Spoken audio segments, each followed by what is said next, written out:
এরই সাথে আজকের অনুষ্ঠানের বিশেষ সদ্ধর্ম সহ দেবগণে নন্দিত, মানব গুণে পূজিত, শিলে গুণে বিভূষিত, নবগুণে সম্পূর্ণ মানবীয় মহান সংঘকে আসন গ্রহণ সহ পুষ্প দিয়ে পূজা করার জন্য সকলের ভিক্ষুর পক্ষ হয়ে পূজনীয় সভাপতি বান থেকে পুষ্প দিয়ে পূজা করছেন আমাদের অত্র ধর্মীয় সংগঠনের কয়েকজন সেবক।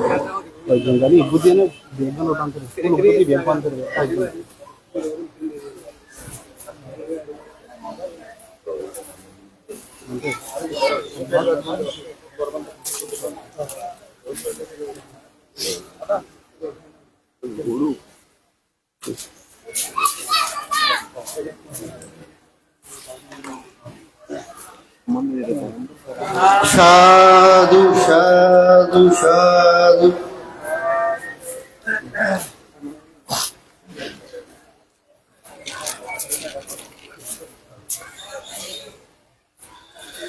পরম পূজনীয় মহান ভিক্ষু সংঘকে বিনম্র চিত্তে শ্রদ্ধা কৃতজ্ঞতা সহ আবারও বন্দনা জ্ঞাপন করছি।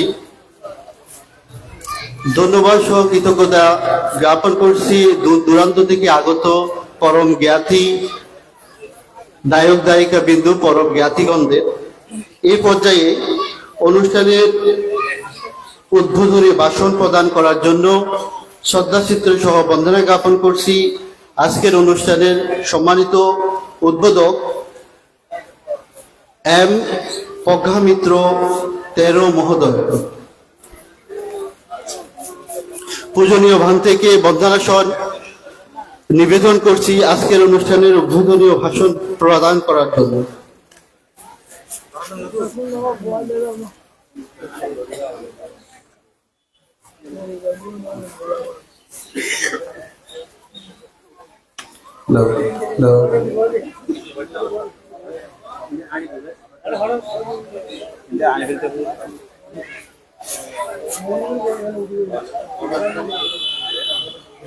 Bahasasamavinaya Mitasahayodanta Gire mekala udita goda Sasena mara Danahadidama vidila Jitavamonindo Tante jasa bhavatati Jaya mangalani Marahati dikamabiha Jita sahabarate Gunam pana bhavakamakaha Matahadayaka Pante sadamtamidina Jitavamonindo Tante jasa bhavatati Jaya mangalani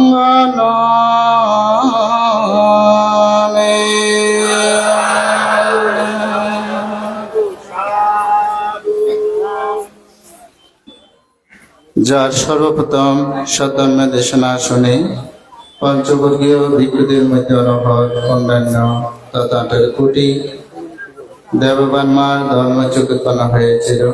আলো প্রদানকারী, প্রজ্ঞা প্রদানকারী, বীর্য প্রদানকারী মহাকারণী তথাগত সম্যক সম্বন্ধকে প্রথমে শ্রদ্ধায় কৃতজ্ঞতায় বন্দনা জ্ঞাপন করছি।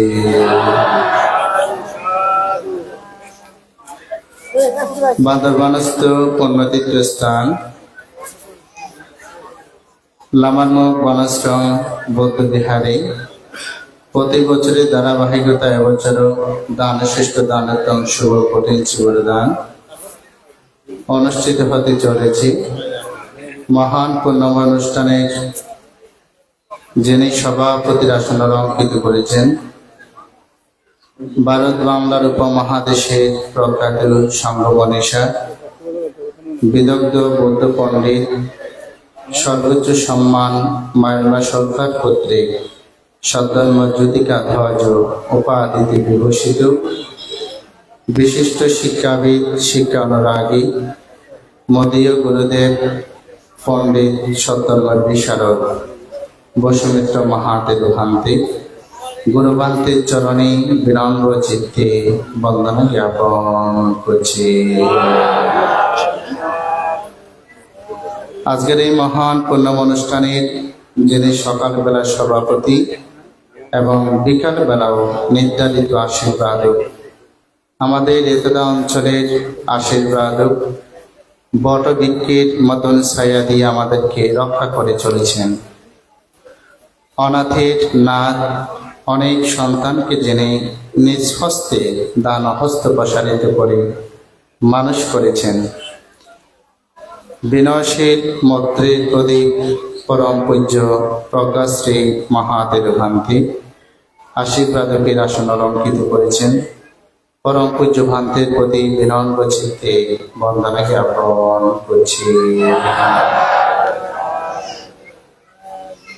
বিশ্ব নন্দিত এবং আন্তর্জাতিক খ্যাতি সম্পন্ন আমাদের দীর্ঘদিনের আকাঙ্ক্ষার প্রতিফলন যাকে নিয়ে আমাদের এই সুন্দর আয়োজন দানশ্রেষ্ঠ দানোত্তম শুভ কঠিন জীবদান। তো এই কথাটি সকালেই উপস্থাপন করেছি আমি। বান থেকে যখন কঠিন জীবন দানের জন্য চেয়েছিলাম ভান্তি বলছেন তো প্রজ্ঞা মিত্র এখানে তো পান নেওয়া সম্ভব না, সব তারিখ তো নির্ধারিত হয়ে গেছে। তো বান থেকে বললাম ভান্তি যদি পারেন আপনি নিজ থেকে একটা দিন হলেও আমাকে দেন। তখন শ্রদ্ধেয় ভান্তি বলছেন 13 তারিখ একটা দিন খালি আছে, এই তারিখে যদি করো তাহলে তুমি আমাকে পাবো। তো আমি সঙ্গে সঙ্গে বললাম ঠিক আছে ভান্তি, আমরা 13 তারিখে কঠিন জীবদান করব। আজকে আমরা মনে করি অত্যন্ত পুণ্যবান, আমরা অত্যন্ত সৌভাগ্যবান। বিশ্ব নন্দিত একজন স্কলার ভিক্ষু বিদগ্ধ পণ্ডিত, হাজার হাজার ভক্ত যার ধর্ম দেশনা শ্রবণ করার মানুষে বসে থাকে। আমরা সেই মহান পুণ্য পুরুষকে আজকে এখানে পেয়েছি। আমরা অত্যন্ত গৌরবান্বিত। লোকনীতির একটি গাথা দিয়ে সম্ভাষণ করতে চাই।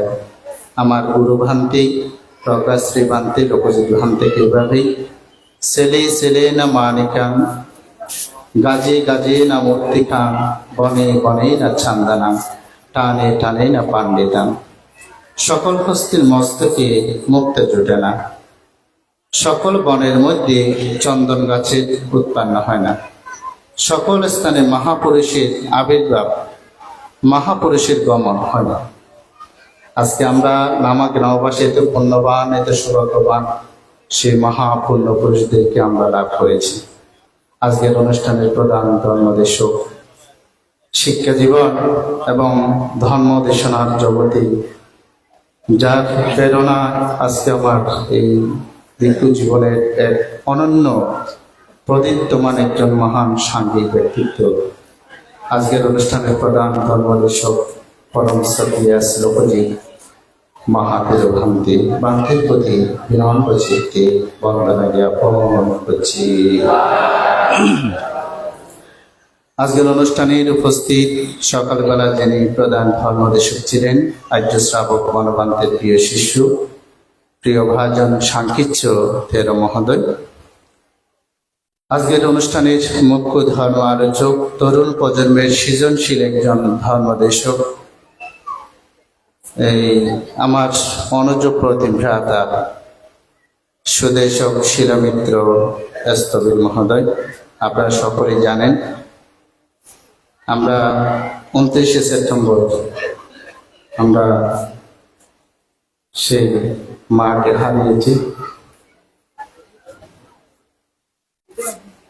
তো সেই দিক এখানে উপস্থিত হয়েছেন আমার ছোট ভ্রাতা, মহান ভিক্ষু সংঘ সহ যারা উপস্থিত হয়েছেন সকল ভিক্ষু সংঘকে বিনম্র চিত্তে বন্দনা এবং কৃতজ্ঞতা জানাচ্ছি। আমি এখানে দেখতে পাচ্ছি আমাদের লামাতে 7টি গ্রাম নিহিত আছে। রাজবাড়ি, দত্তরি, বিলছড়ি, পোয়াংপাড়া এবং ভদ্রসেন পাড়া থেকে শুরু করে এবং আমার জন্মতীর্থ মানিকপুর গ্রাম, এখানে আমাদের শিক্ষক সহ মসুদি গ্রাম থেকে আমাদের শিক্ষক সহ যারা সমাবেত হয়েছেন সকলকে মৈত্রীচিত্তে আশীর্বাদ, পুণ্যদান এবং কৃতজ্ঞতা জানিয়ে পুণ্যরাশি দান করছি। পুণ্যার্থী উপাসক উপাসিকা মণ্ডলী, আমি উদ্বোধনী সম্ভাষণ বিলম্বিত করব না। বান্তে এসেছেন ভান্তে, ধর্মদেশনা আমরা শ্রবণ করব। পুণ্যার্থী উপাসক উপাসিকা মণ্ডলী, 2021 সালে আমার এই লামারমুখ বনাশ্রম বৌদ্ধবিহারী আগমন, 2021 সালে কঠিন চিবর দান শেষে আমার আগমন ঘটে। আমরা 22, 23, 24 এবং 25 আমাদের এবার সহ আমার দায়িত্বে 4বার এই কঠিন চিবর দান। তো আজকে সকালবেলা আমাদের উপস্থাপক মহোদয়, স্বপ্নকানন বিদ্যাপীঠের যে প্রধান শিক্ষক, আজকে আপনারা যে প্যান্ডলে বসে আছেন ধর্মদেশনা শ্রবণ করার জন্য, এত সুন্দর ব্যবস্থাপনার যিনি অক্লান্ত পরিশ্রম করেছেন। আপনারা দেখেছেন ছেলেদেরকে নিয়ে পুষ্প দিয়ে মাতাদেরকে পূজা করেছেন। এই ছেলেদের সকলকে একত্রিত করে আমাদের প্রধান শিক্ষক বাবু আপেল বড়ুয়া যিনি উপস্থাপনায় রয়েছেন, তার সুন্দর ব্যবস্থাপনা আজকের এই নান্দনিক অনুষ্ঠান মালার শুভ সূচনা হতে চলেছে। তো তিনি সকালবেলা এমন একটি বুদ্ধিমত্তার পরিচয় দিয়েছেন যে জিনিসটা আমি অত্যন্ত আনন্দিত এবং পুলকিত হয়েছি। সেটা হচ্ছে বিগত যারা সভাপতি ছিলেন, সম্পাদক ছিলেন, অর্থ সম্পাদক ছিলেন, তাদেরকে সকালবেলা তিনি পুষ্প দিয়ে পূজা করেছেন, পুষ্প দিয়ে কৃতজ্ঞতা জ্ঞাপন করেছেন। আমি যখন এই বিহারের দায়িত্ব গ্রহণ করি তখন আমার সাথে যারা ছিলেন আপনারা সকলেই জানেন, এই গ্রামের কৃতি সন্তান বাবু সুমন বড়ুয়া তিনি সভাপতি এবং মানব সেবাকারী ডাক্তার প্রসঞ্জিৎ বড়ুয়া, অর্থ সম্পাদক বাবু জয়সেন বড়ুয়া, তাদেরকে নিয়ে এই একটি মাত্র বিহারে ছিল আপনারা যে বিহারটি দেখতে পাচ্ছেন। তাদেরকে দায়িত্বে তারা যখন ছিল আমাকে সহ নিয়ে আমরা এই কর্মগুলো করতে সক্ষম হয়েছি। সেজন্য আজকে সকালবেলা কৃতজ্ঞ ব্যক্তির প্রতি কৃতজ্ঞতা স্বীকার করা উত্তম।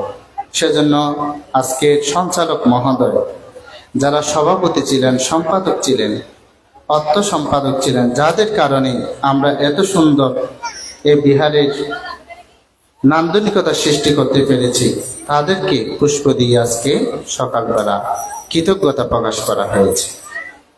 তো পুণ্যার্থী উপাসক উপাসিকা মণ্ডলী, আমি সেদিকে না গিয়ে মানব জীবনের আমাদের যে বৌদ্ধ দর্শনে যেটা বলেছেন পূর্ণ সম্পদ।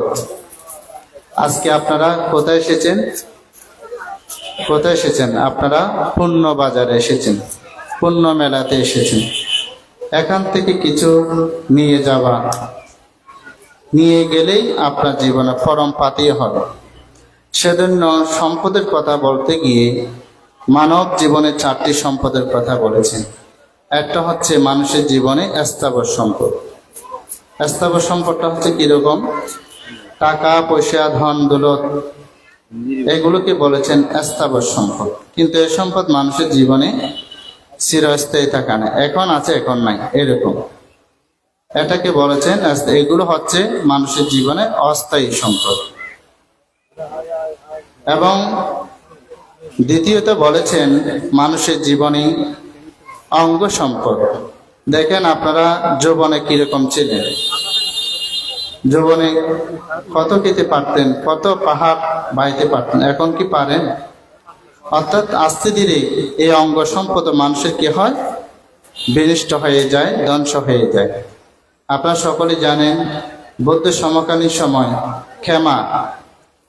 ক্ষমা অপূর্ব সুন্দরী ছিল, কিন্তু তার ভালো একজন সঙ্গী ভগবান বুদ্ধের কাছে নিয়ে গিয়েছিল। তখনই তিনি বলেছিলেন ভগবান বুদ্ধের চাইতে তিনি নাকি সুন্দর। তখনই সে যখন যাচ্ছেন, তখনই ভগবান বুদ্ধ স্বর্গ থেকে 2জন অশ্বরী যারা বুদ্ধকে সেবা করছেন, এগুলো দেখে ক্ষমা চিন্তা করলেন, ওহো আমি কিরকম সুন্দর, আমার সাথে এত সুন্দর বুদ্ধকে পর্যন্ত তারা কি করছেন? সেবা করছেন। এগুলো দেখে তিনি অবাক হলেন। এটা কি জন্য বললাম? জীবন সন্ধিক্ষণে দেখবেন এই অঙ্গ, এই শরীর মানুষের ধীরে ধীরে কি হয়ে যায়? ধ্বংসের দিকে ধাবিত হয়ে যায়। সেজন্য বলছেন এই অঙ্গ নিয়ে অহংকার না করার জন্য বলেছেন। এই অঙ্গ সম্পদ মানুষের কি হয়ে যায়? ধ্বংস হয়ে যায়। তৃতীয়ত বলেছেন জঙ্গম সম্পদ। আমাদের যত সব আত্মীয় পরিজন যেগুলো বলছি থাকবে, এই সম্পদ মানুষের জীবনে থাকে না। আত্মীয় পরিজন আজকে বা কালকে এইভাবে চলে যাচ্ছে। তো বানতে আপনি যে বলছেন জীবনে টাকা পয়সা যদি না থাকে, অঙ্গ যদি না থাকে, আত্মীয় পরিজনও যদি না থাকে, আমাদের জীবনে কি থাকবে? আজকে আপনারা যে কর্মটা এখানে করতে এসেছেন সেটা হচ্ছে কি? অনুগামী সম্পদ, যেটাকে বলেছেন অজেয় অনুগামী সম্পদ। মানুষের সাথে একটা সম্পদে শুধু গমন করে। কোন সম্পদ জানেন? অর্থাৎ পূর্ণ সম্পদ। আজকে আপনারা অনুগামী সম্পদ অর্জন করার জন্য এখানে এসেছেন। আপনারা যখন হাঁটেন, আপনাদের পিছনে পিছনে একটা জিনিস গমন করে। কোন জিনিস গমন করে? আমাদের সাথে ছায়া গমন করে। তদ্রূপ ভাবে এই পূর্ণ সম্পদটা যখন আপনি মৃত্যুর মুখে পতিত হবেন, এই সম্পদ ব্যতীত আপনাদের সাথে আর অন্য কোনো সম্পদ কি করবে না? গমন করবে না। আজকে দেখেন আপনারা আজকে এখানে কয়টি কর্ম সম্পাদন করছেন? আজকে এখানে আপনারা 4টি কর্ম সম্পাদন করছেন। দানও দিয়েছেন, ধর্ম আচরণ হয়েছে, এখানে অনেক জ্ঞাতি কি হয়েছে? সম্মিলিত হয়েছে, জ্ঞাতি সম্মেলন হচ্ছে। এবং অনবদ্য, যেটাকে বলেছে নির্দোষ কর্ম, যেখানে কোনো দোষ নেই, নির্দোষ কর্ম, এই কর্মগুলো আজকে কি হচ্ছে? এখানে সম্পাদিত হচ্ছে। আজকে এই সুন্দর নান্দনিকতা অনুষ্ঠানের করার জন্য গ্রামবাসী সহ যারা সহযোগিতা করেছেন, আমি সকলের কাছে কৃতজ্ঞতা জানাচ্ছি। আর বিলম্বিত করছি না, যেহেতু আমাদের পরম পূজ্য লোকজিৎ ভান থেকে অনেক সাধনা করে শ্রদ্ধেয় ভান থেকে পেয়েছি। ভান্তেই আমাদের উদ্দেশ্য করে ধর্ম দেশনা প্রদান করবেন।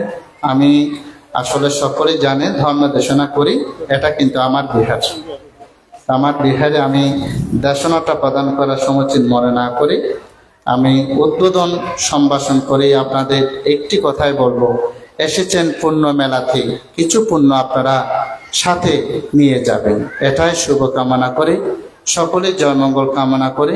এবং যিনি আমি সর্বাগ্যে বলেছি, যার অক্লান্ত পরিশ্রমে সকল সন্তানদেরকে নিয়ে এই সুন্দর আয়োজন সৃষ্টি করেছেন, প্রায় 3-4 দিন আগে পর্যন্ত থেকে যিনি অক্লান্ত পরিশ্রম করে অনুষ্ঠান সুন্দরভাবে উপহার দেওয়ার জন্য চেষ্টা করেছেন। বর্তমান যারা সংগঠনের এই বিহার কমিটিতে রয়েছেন সভাপতি ডাক্তার প্রীতি কুসুম বড়ুয়া এবং যার অক্লান্ত পরিশ্রম বাবু সাধারণ সম্পাদক বাবু আপেল বড়ুয়া, অর্থ সম্পাদক বাবু সুফন বড়ুয়া সহ কমিটির সকলকে মধ্যচিতে আশীর্বাদ পুণ্যদান জ্ঞাপন করে আমার সারসংক্ষেপ উদ্বোধনী সম্ভাষণ এখানে শেষ করলাম। সাব্বে সত্তা সুবিধা হন্ত, জগতে সকল প্রাণী সুখী হোক, দুঃখ থেকে মুক্তি লাভ করো। সাধু সাধু সাধু। বন্দনা সহ কৃতজ্ঞতা জ্ঞাপন করছি পরম পূজনীয় ভান্তের পদমূলে। আসলে আপনারা যেখানে বসে আছেন চারপাশে যে স্থাপনা দেখতেছেন, এগুলা আমরা পেতাম না যদি আমাদের মাঝে পরম পূজনীয় এম প্রজ্ঞামিত্র ভান্তে উপস্থিত না থাকতেন, আমাদের এই আধুনিকতার রূপের ছোঁয়া যদি না দিতেন। আমরাও আবারও পূজনীয় ভান্তের সুস্বাস্থ্য এবং দীর্ঘায়ু কামনা করে 3 বার সাধুবাদ প্রদান করুন। সাধু সাধু সাধু। পরম পূজনীয় ভিক্ষু সংঘ সম্মানিত সুধী, অনুষ্ঠানের এই পর্যায়ে স্বাগত বক্তব্য প্রদান করার জন্য বিনীতভাবে অনুরোধ জানাচ্ছি আমাদের অত্র বিহারের সেবা কমিটির সম্মানিত সভাপতি, যার অক্লান্ত পরিশ্রমে আজকের এই সুন্দর নান্দিত অনুষ্ঠান আয়োজন করতে পেরেছি। অসুস্থতার কারণেও শত ব্যস্ততার কারণেও যিনি একনিষ্ঠভাবে শ্রম দিয়ে গিয়েছেন, শ্রদ্ধেয় দাদা ডাক্তার প্রীতি কুসুম বড়ুয়াকে স্বাগত বক্তব্য প্রদান করার জন্য বিনীতভাবে অনুরোধ জানাচ্ছি।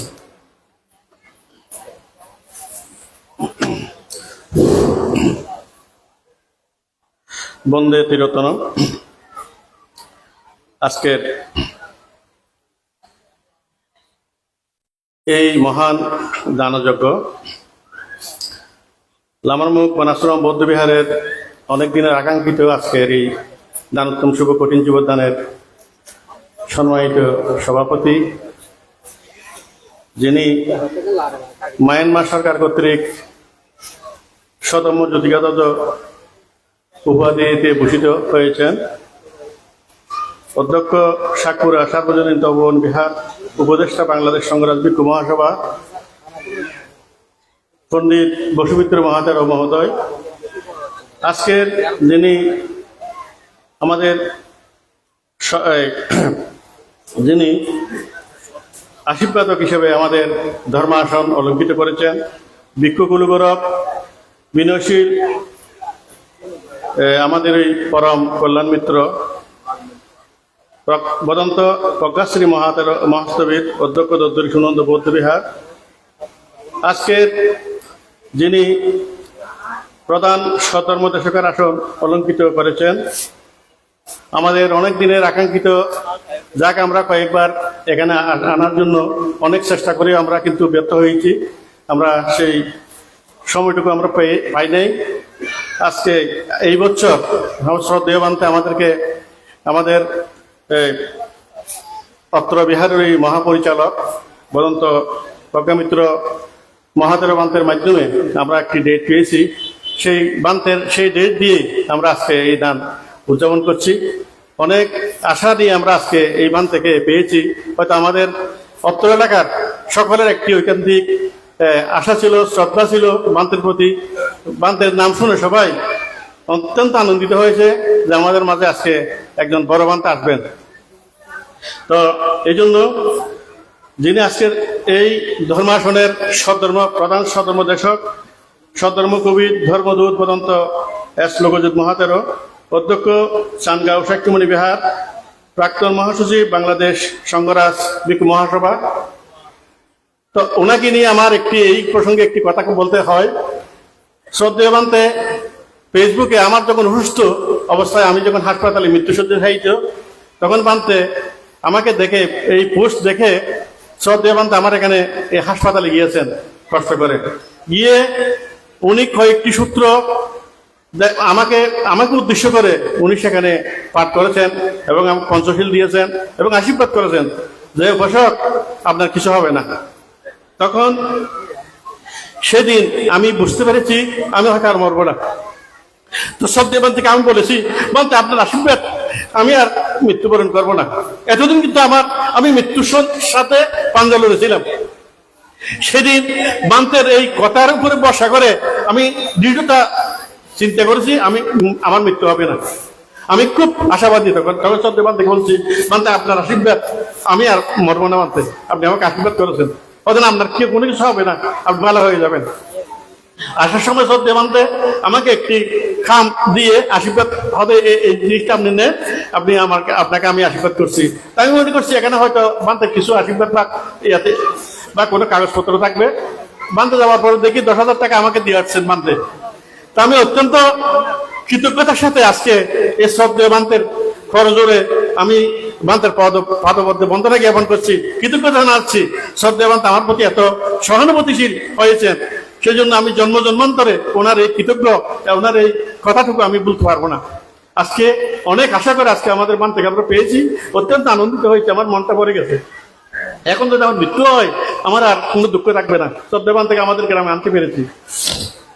আজকে যে উদ্বোধক যিনি সংঘরত্নায়ম ধর্মদূত এম প্রজ্ঞা মিত্র 13 MA, মহাসচিব চকরিয়া বৌদ্ধ ধর্মীয় শিক্ষা পরিষদ, অধ্যক্ষ লামানমুখ বরাশ্রম বৌদ্ধবিহার, যার অক্লান্ত পরিশ্রমে কয়েক বছরে আমাদের এই জরাজীর্ণ বৌদ্ধবিহারে আমি এই বিহারের 22 বছর সাধারণ সম্পাদকের দায়িত্ব পালন করেছিলাম। আমি দায়িত্ব থাকাকালে কয়েকজন সভাপতি এখানে আসছে আবার গেছে, কিন্তু আমার পরিবর্তন হয় নাই। তো আমরা কিন্তু কিছু করতে পারি নাই। তখন সবদেবান্তে আসার পরে আমার শ্বশুর বাবু বজেন্দ্রলাল বাবু আজকে অসুস্থ, ওনার অত্যন্ত অনুরোধে এই বান্তে মানিকপুর থেকে আমাদের এখানে আগমন করে।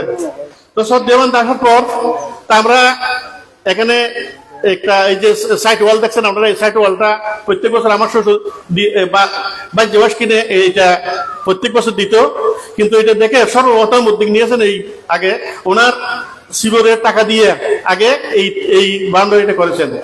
তারপরে লেফটিন, তারপর 28 বুদ্ধ, তারপর আমাদের সিংহসজ্জা সাহিত্য, যে বুদ্ধর ঘর, বুদ্ধের ঘর, তারপরে বীর বাহাদুরকে ধরে আমাদের এই কয়েকজন নেতৃবৃন্দ এখান থেকে গিয়েছেন, তারা গিয়ে এই বীর বাহাদুর থেকে 50 লক্ষ টাকার একটা অনুদান দিয়ে আজকের এই নান্দনিক বৌদ্ধবিহার।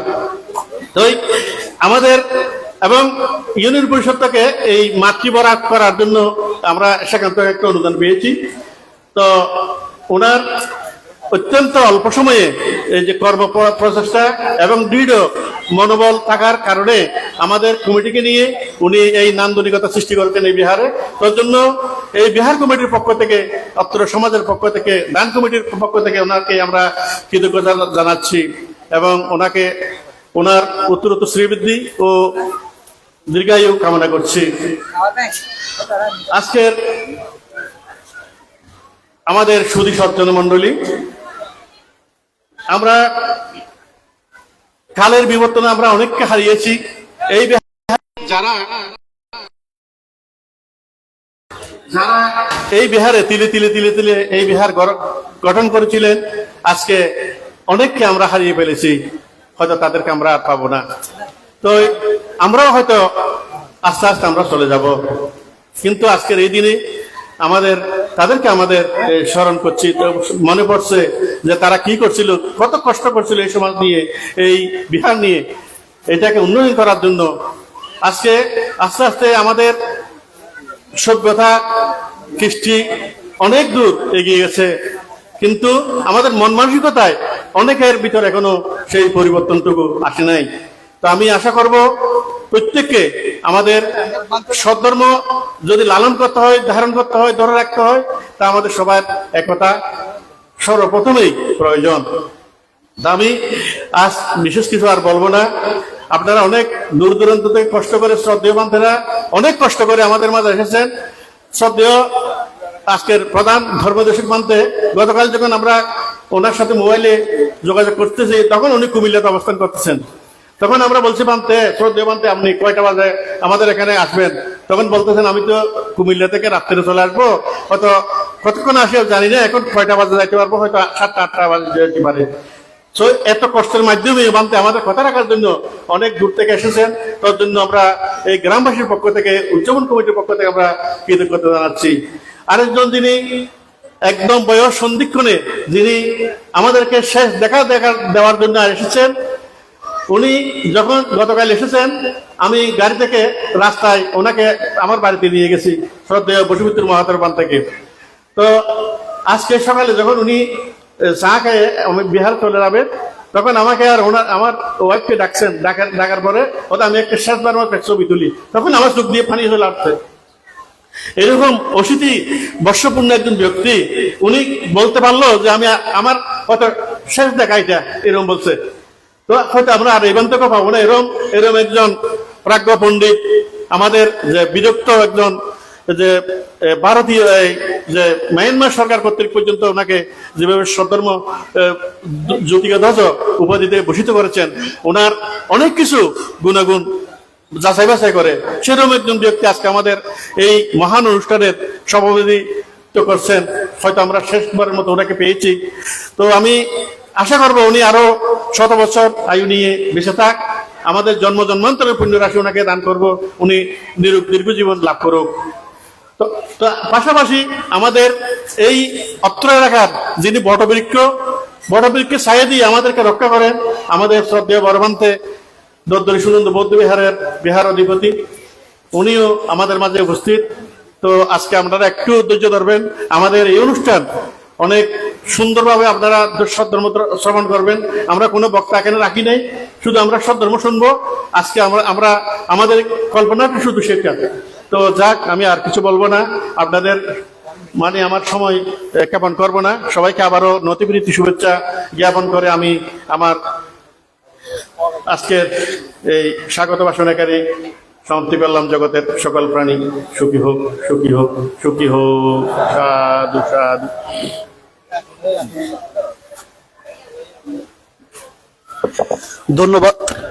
ধন্যবাদ সহ কৃতজ্ঞতা জ্ঞাপন করছি শ্রদ্ধেয় দাদা ডাক্তার প্রীতি কুসুম বড়ুয়াকে। নহে দূরে নহে কাছে খুঁজলে পায়, লোভ দোষ মোহ তারে ডাকি চেঁচে গায়। আবরণ খুলে ফেলেও দেখিবে নির্বাণ, চির শান্তি হবে তুমি রহিবে অম্লান। বালিতে পরম পূজনীয় বনবান্তি।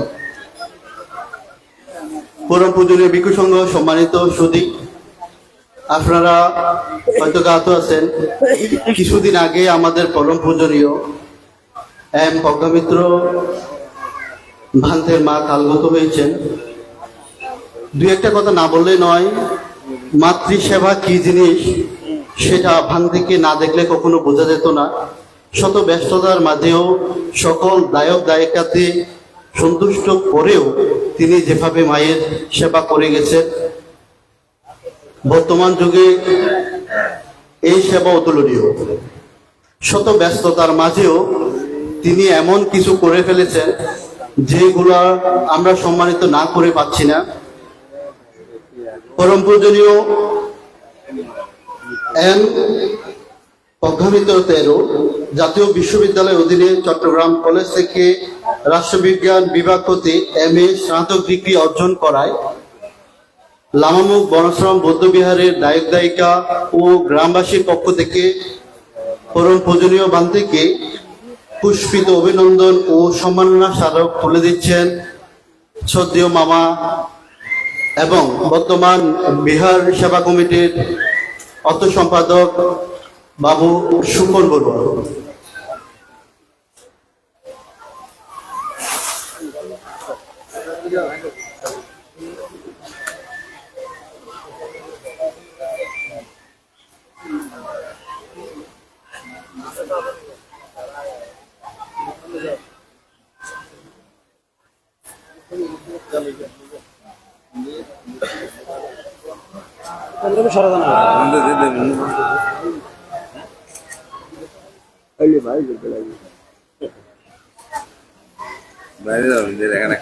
সাধু সাধু সাধু। এরই সাথে বাবু বজেন্দ্র লাল বড়ুয়া ও সুমতি প্রভা বড়ুয়ার পরিবারের পক্ষ থেকে পূজনীয় ভান থেকে সম্মাননা স্মারক দিয়ে শ্রদ্ধা নিবেদন করছে শ্রদ্ধেয় দাদা ডাক্তার প্রসেনজিৎ বড়ুয়া।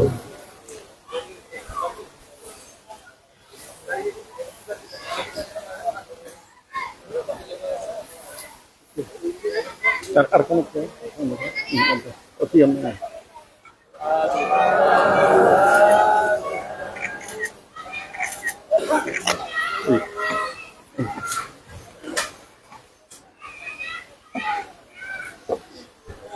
সাধু সাধু সাধু। এরই সাথে আপনারা হয়তো অবগত আছেন, কেউ নাই, জিনিসটা অনেক লেট হয়ে গেলেও আমাদের অত্র এলাকারই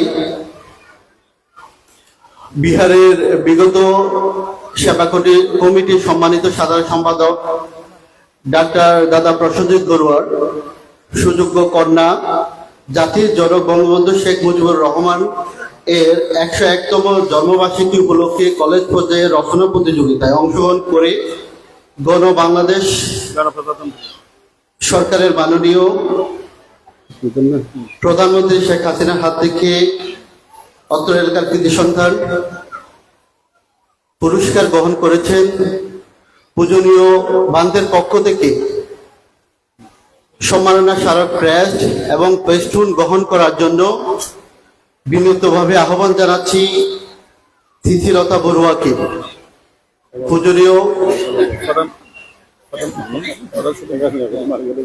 সভাপতি ভান্তের হাত থেকে ক্রেস্ট এবং পেস্টুন গ্রহণ করার জন্য শ্রদ্ধাচিত্ত সহকারে আহ্বান জানাচ্ছি।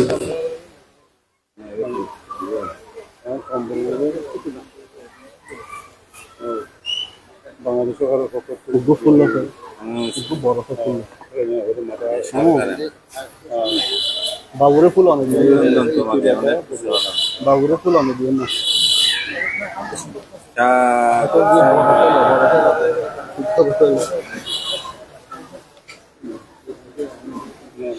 এর সাথে পেস্টুন দিয়ে সম্মাননা প্রদান করছেন সদীয় ভান্তে সংগরত্ন এম প্রজ্ঞামিত্রদের। সাধু সাধু সাধু। আমরা তিথিলতার সুদীর্ঘ সুস্বাস্থ্য কামনা করছি। এর সাথে আমাদের গ্রামের কৃতি সন্তান উদীয়মান জননেতা বাবু সোহাগ বড়ুয়া লামা বুদ্ধ জনকল্যাণ সমিতির সাধারণ সম্পাদক নির্বাচিত হওয়ায় কমিটির পক্ষ থেকে ফুল দিয়ে শুভেচ্ছা প্রদান করছে বাবু আকাশ বড়ুয়া।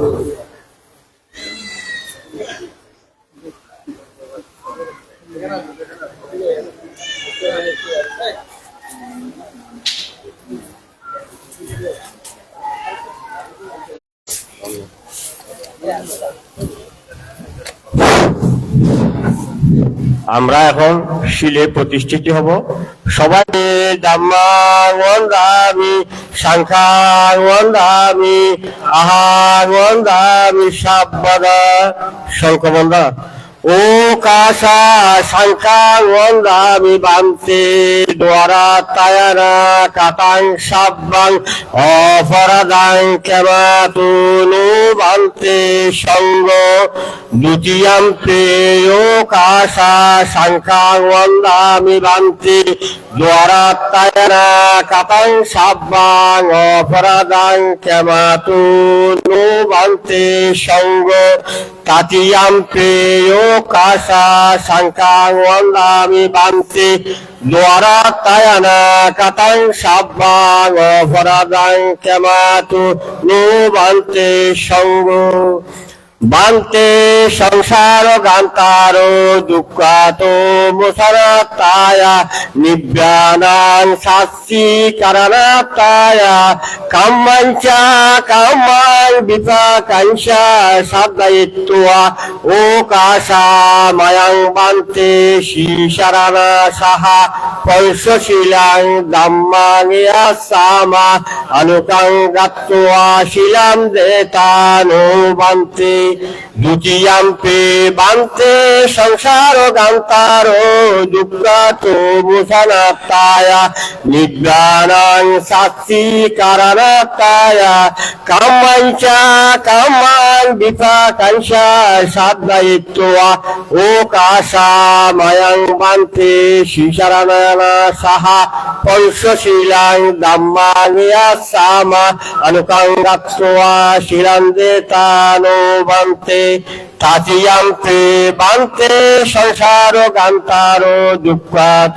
মোসানাতায় নিব্যানাং শাস্তি কারণাতায় কাম্মাঞ্চা কাম্মাং বিপাকাঞ্চা সাদায়িত্বা ও কাশা মায়াং বান্তে শিশারানা সাহা পৈশশীলাং দাম্মাং ইয়াসামা আনুকাং গাত্ত্বা শিলাম দেতানো বান্তে।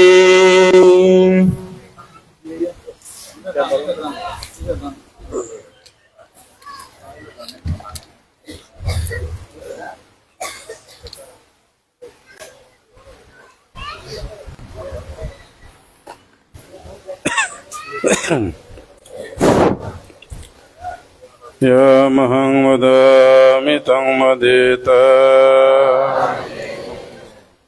नमो तस्सा भगवतो अरहतो सम्मा सम्बुद्धस्सा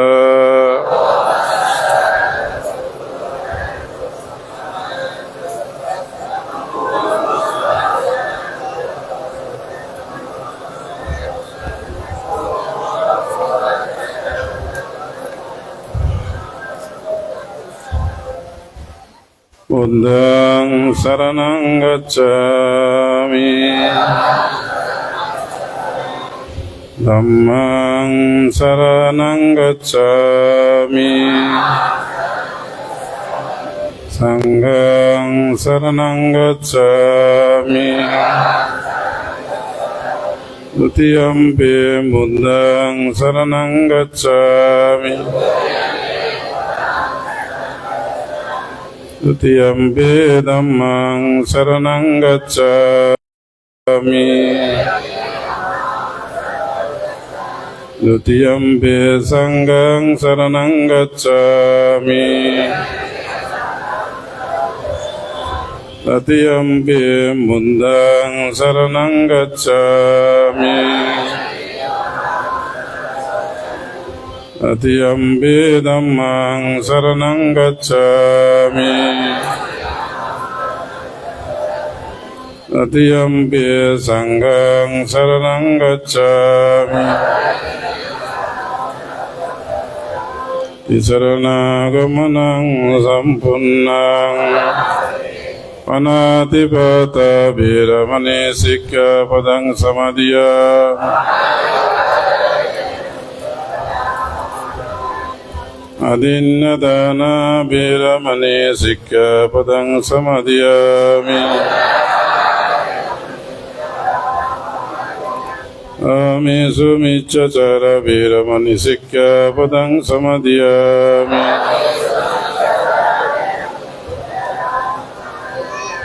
मुसावाद वीरमणि सिक्खापदं समादियामि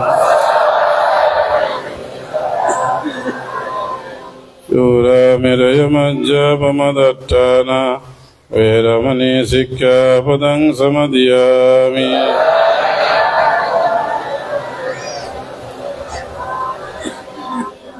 साधु साधु साधु साधिमां विचरणेन सह पञ्चशीलं धम्मं साधुकं सुरक्षितं गत्वा अपमादेन शिलं सम्पदेत। এখন মাননীয় ভিক্ষু সংঘগণ সকল প্রাণীর মঙ্গলার্থে কল্যাণার্থে ভগবান বুদ্ধের দেশিত সদ্ধর্ম বাণী কিঞ্চিত পরিবেশন করছেন, আপনারা শ্রদ্ধার সাথে শ্রবণ করুন। নমো তাস্সা ভগবতো অরহতো সম্মা সম্বুদ্ধাস্সা। নমো তাস্সা ভগবতো অরহতো সম্মা সম্বুদ্ধাস্সা। নমো তাস্সা ভগবতো অরহতো সম্মা সম্বুদ্ধাস্সা। यं किञ्चिवित्तं हिदव उरं वा सक्गेषु अयं रतनं पनीतं नानुसमङ्गति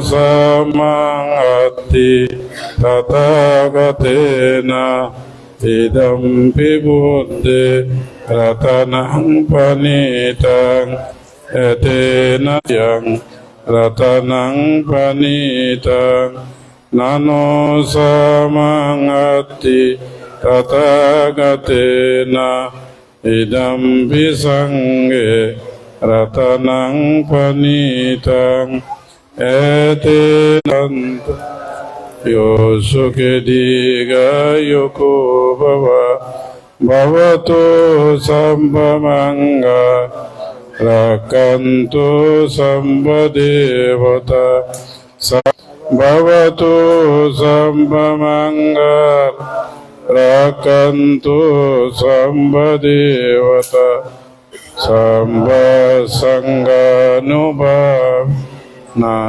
सदा।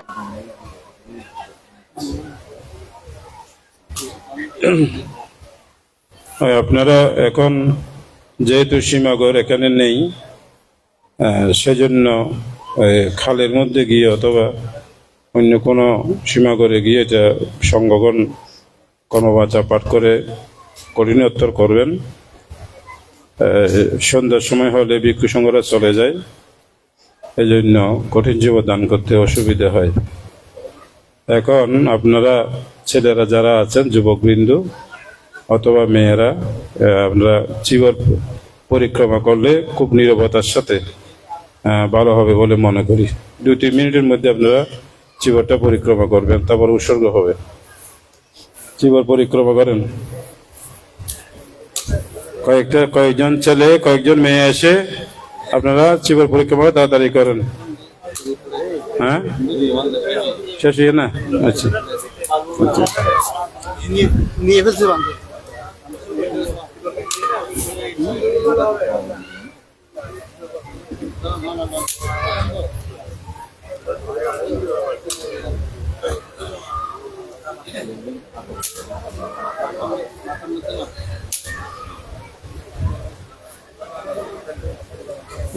আপনারা চিবরগুলি ওই মাথার মধ্যে প্রতিস্থাপন করুন এবং মনকে অত্যন্ত প্রসন্ন করুন।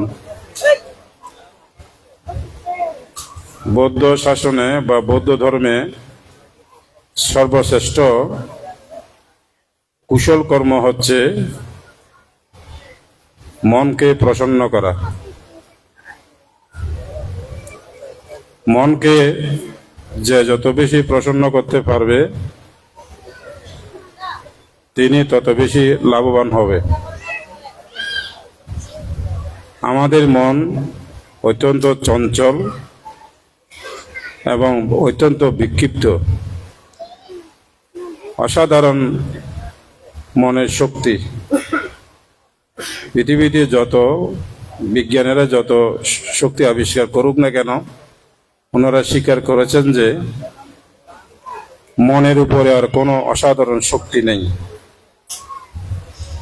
রকেট, আণবিক বোমা যত শক্তির অধিকারী হন না কেন, এর চেয়ে লক্ষ লক্ষ কোটি কোটি গুণ বড় হচ্ছে একমাত্র মন বা চিত্ত। এই চিত্তকে যিনি যত বেশি উর্বর করবেন, প্রসন্নতা আনয়ন করবেন, তিনি তত বেশি লাভবান হবেন। শুধু চিবর, আজকে চিবর দান করছেন এই ক্ষেত্রে নয়, সর্বক্ষেত্রে, আপনাদের পরিবারের ক্ষেত্রেও ছেলে সন্তান সন্ততিকে শিক্ষার ক্ষেত্রে এবং বিহারে উন্নয়নের ক্ষেত্রেও, ভিক্ষু সংঘকে দেখার ক্ষেত্রেও, বিহার দুঃখবান থেকে সর্বদিক থেকে সহায়তার ক্ষেত্রেও এরকম মনকে যিনি যত বেশি প্রসন্ন করবেন, প্রসন্নতা আনয়ন করবেন, তত বেশি আপনাদের লাভবান হবে। যারা মনকে প্রসন্নতা আনয়ন করতে পারেন না, তারা দুর্ভাগ্য, তাদের জীবনটা অত্যন্ত দুর্ভাগ্য বলে মনে করি। বিষণ্ণতা আনয়ন করবেন না, মনে কটুলতা আনয়ন করবেন না, মনে কৃপণতা আনয়ন করবেন না। আজকের দিনটা আমাদের জন্য, আপনাদের জন্য অত্যন্ত মহৎ দিন, এবং এই ক্ষণটা, যেটি সময়কে এটা যে ক্ষণ বলা হয়, এই ক্ষণটা, যে সময়টা আপনারা উৎসর্গ করবেন এই জীবন, এই ক্ষণটা অত্যন্ত দুর্লভ ক্ষণ। এই সময়টা সবসময় পাওয়া যায় না এবং সবসময় আমাদের মাঝে আসে না, বছরে একবার আসে। এই ক্ষণটাও আমাদের মাঝে এমন সময় আসে যখন আমাদের ভিক্ষু সংঘেরা সামনে উপস্থিত থাকে। সে সময় আমাদের মধ্যে এখন এসেছে। আপনারা সংঘকে সামনে রেখে, এখানে আমরা একটি যে গুটি কয়েক ভিক্ষু সংঘ আছে তা নয়, মনে রাখতে হবে চিত্তের মধ্যে, মনের মধ্যে বুদ্ধ প্রমুখ আর্য সংঘ, ধারাবাহিকতায় বর্তমান সংঘ, সম্মতি সংঘ, এবং এই সম্মতি সংঘের ধারাবাহিকতায় উত্থান পতনের মধ্য দিয়ে ভবিষ্যৎ জন্মে আর্য মিত্র বুদ্ধ সহ আরো অনন্ত বুদ্ধ উৎপন্ন হবেন।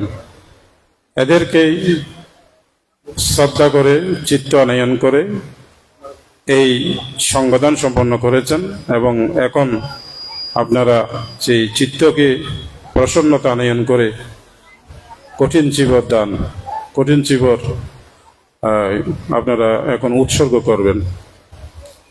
সকলেই সকালবেলা দেখেছি, এখানে অনুধাবন করেছি আমি কয়েক দিয়ে, আমাদের উপাসক উপাসিকাগণ ভান্তারা যখন দেশনা করেন, শেষান্তে আপনারা যে সাধুবাদ দেন, এই সাধুবাদটা অত্যন্ত ক্ষীণ, অত্যন্ত শিথিল। যে বুদ্ধের প্রতি প্রসন্নতা নাই, ধর্মের প্রতি প্রসন্নতা নাই, সংঘের প্রতি প্রসন্নতা নাই। বুদ্ধ বললেই প্রসন্নতা আনয়ন করতে হবে।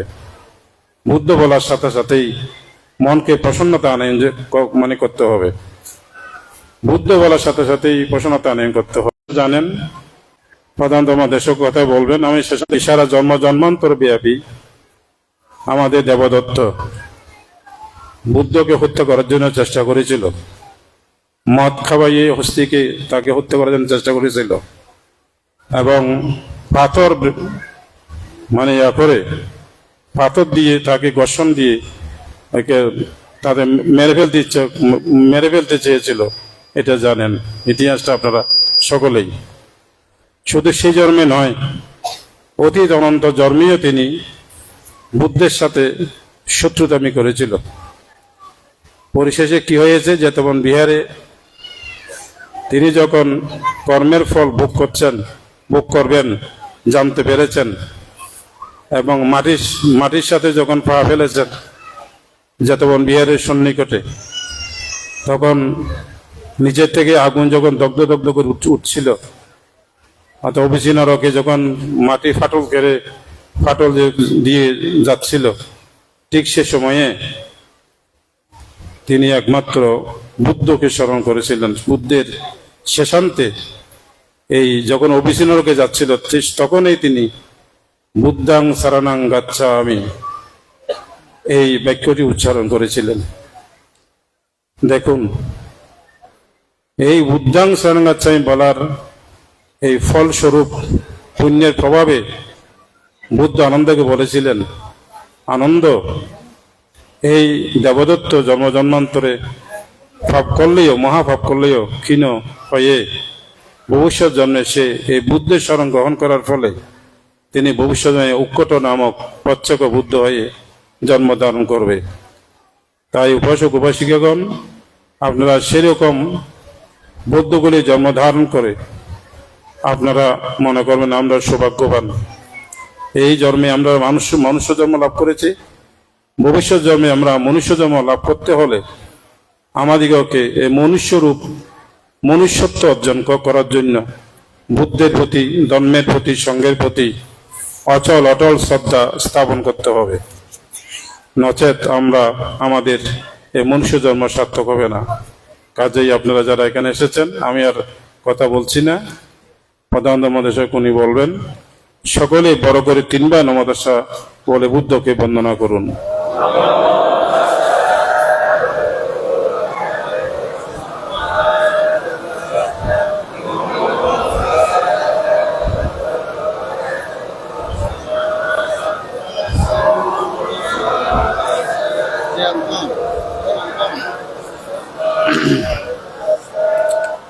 Bante Sangho Imang Katina Chiwarang Bhikkhu Sanghassa Dema Katinang Attaritung Dutiyampe Bante Sangho Imang Katina Chiwarang Bhikkhu Sanghassa Dema Katinang Attaritung Dutiyampe Bante Sangho Imang Katina Chiwarang Bhikkhu Sanghassa Dema Katinang Attaritu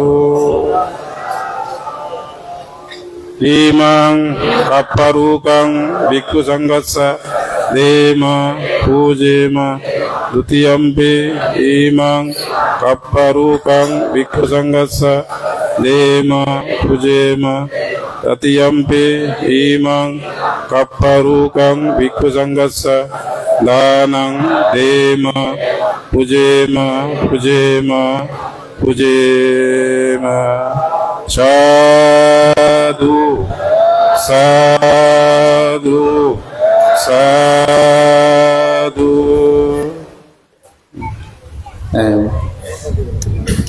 hello, বিনম্র চিত্তে বন্দনা জ্ঞাপন করছি মন্দির পরিবার খান থেকে। আমরা শিলে প্রতিষ্ঠিত হয়েছি এবং কঠিন জীবন উৎসর্গ কার্যটি সম্পন্ন করেছি।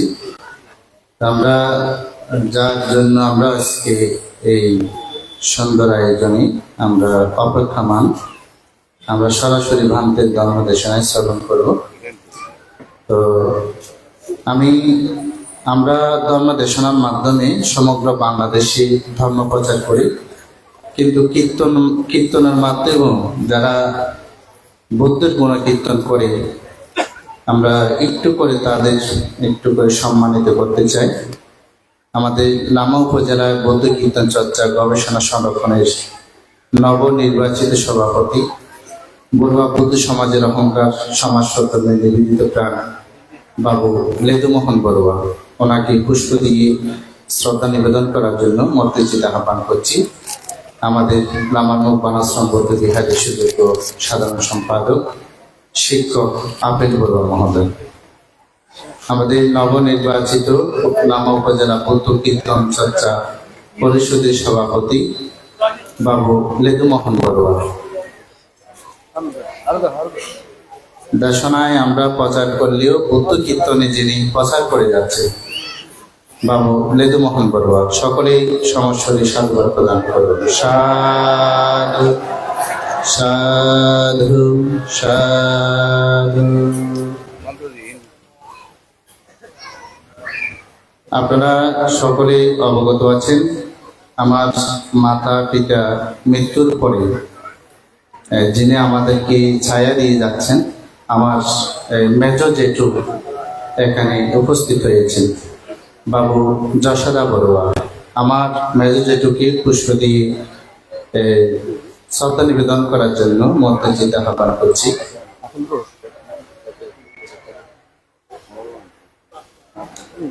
প্রান্ত বড়ুয়াকে, আমার মেজ জেঠুকে, যেহেতু আমার মাতা পিতা দুজনে নেই, আমাদেরকে যিনি ছায়া দেন আমার মেজ জেঠুকে আছে কঠিন জীবদানের পক্ষ থেকে আমার পুষ্প দিয়ে অভিনন্দিত করতে চাই। আমার মেজ জেঠু বাবু যশোদা বড়ুয়া। আপনারা সকলেই বড় করে একবার সাধুবাদ প্রদান করুন। সাধু সাধু সাধু। সমাজ সদ্ধর্মে যারা নিবেদিত প্রাণ, সমাজে যারা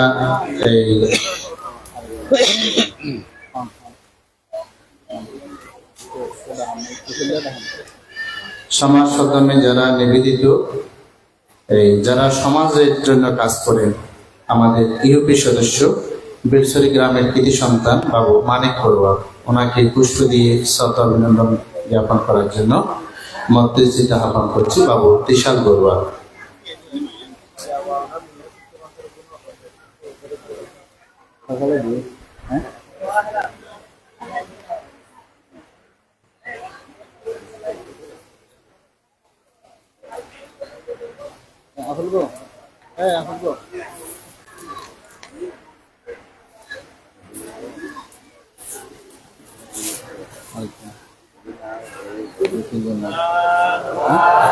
সাধু সাধু। আমাদের এই সদস্য আমাদের বিরসি গ্রামের আলোকিত সূর্য সন্তান সমাজ সন্তানের ত্রিশাল বড়ুয়া।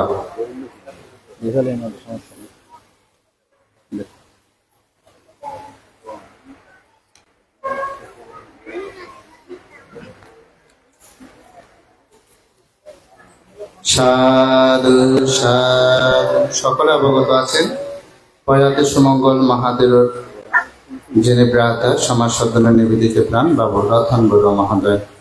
এবারে পুষ্প দিয়ে বরণ করে নেওয়ার জন্য মধ্যস্থিত আহ্বান করছি বিলসরি তিরান্নাঙ্কুল বিহারের সুযোগ্য সাধারণ সম্পাদক মানব সেবাকারী ডাক্তার জ্যোতিষ বড়ুয়া।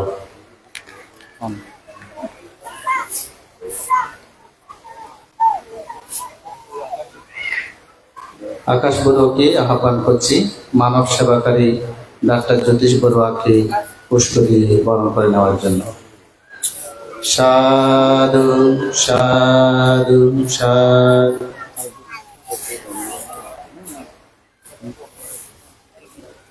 আমাদের সকলের কল্যাণ মিত্র ইউপি সদস্য বাবু সীতারঞ্জন বড়ুয়া মহোদয়কে পুষ্প দিয়ে বরণ করার জন্য মধ্যস্থিত আহ্বান করছি বাবু আবেশ বড়ুয়া। সকলের কল্যাণ মিত্র বাবু সীতারঞ্জন বড়ুয়া, যার অবদান রামানুক বনাশ্রম বৌদ্ধ বিহারে যখনই যেটা চেয়েছি তিনি দান করেছেন। সাধু সাধু সাধু।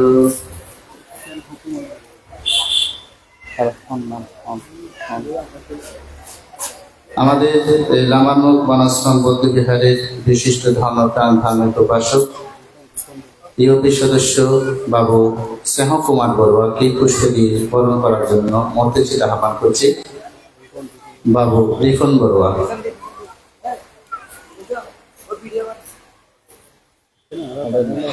মেম্বার হবে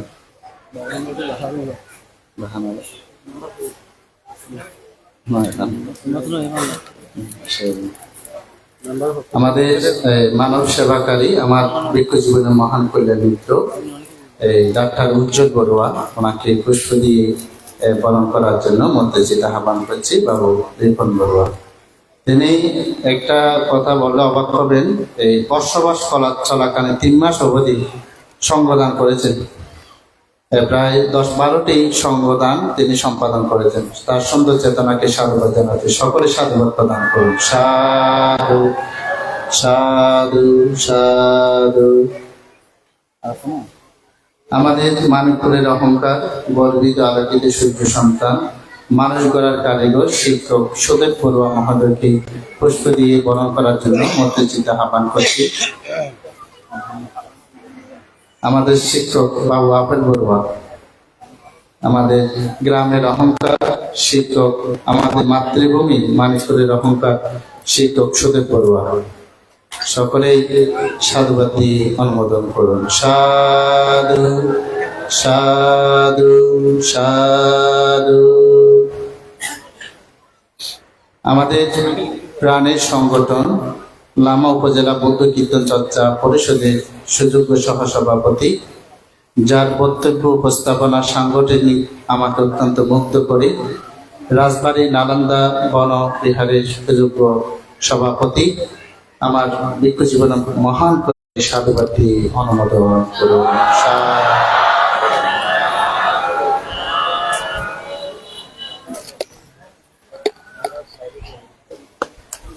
Sammasarati Samantasakang Katapiyalakkang Panami Buddhang Saranang Gatusmi Tasang kammang kathang sadhu yang katvananutappati Yasapati tu sumanu abhipakang patisevati Buddho pacheka buddho savaki sabasabhasu Etina yagadhanina pattati amatang padang Tasmahi janamanina katinassa gunang bahong Databang katinang dhanang Bhavisati mahapalang Yetena satchavajjena Hotu te jaya mangalang te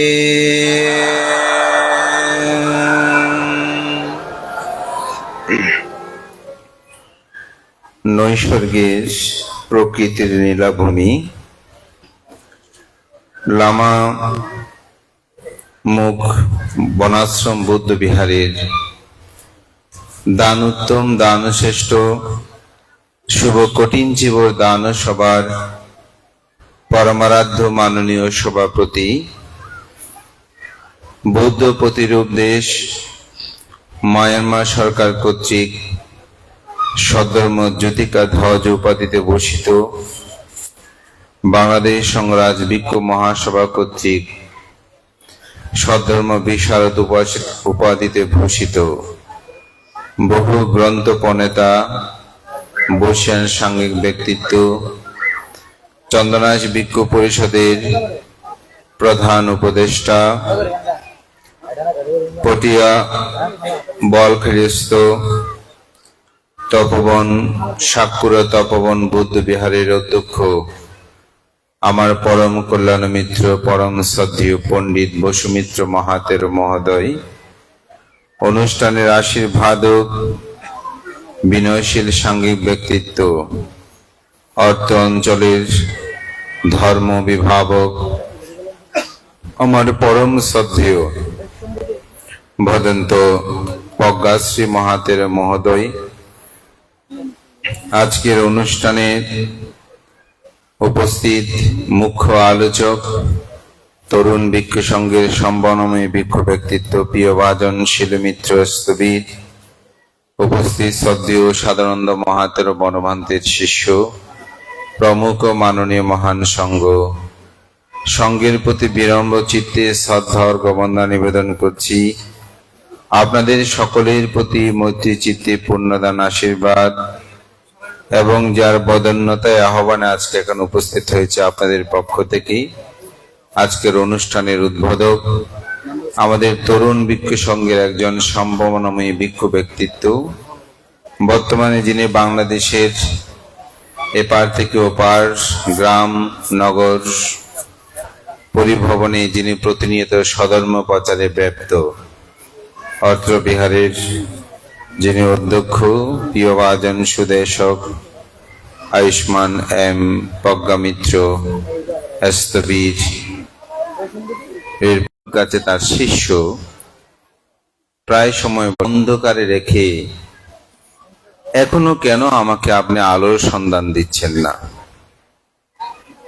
এভাবেই প্রায় সময় গুরুর কাছে তিনি আহ্বান করেন, গুরু, আমাকে অন্ধকারে বন্দি করে রেখে আপনি কেন আমাকে আলোর সন্ধান দিচ্ছেন না?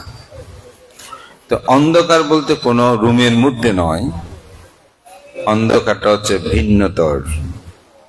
তো গুরু যখনই যায় সবসময় এরকম করে।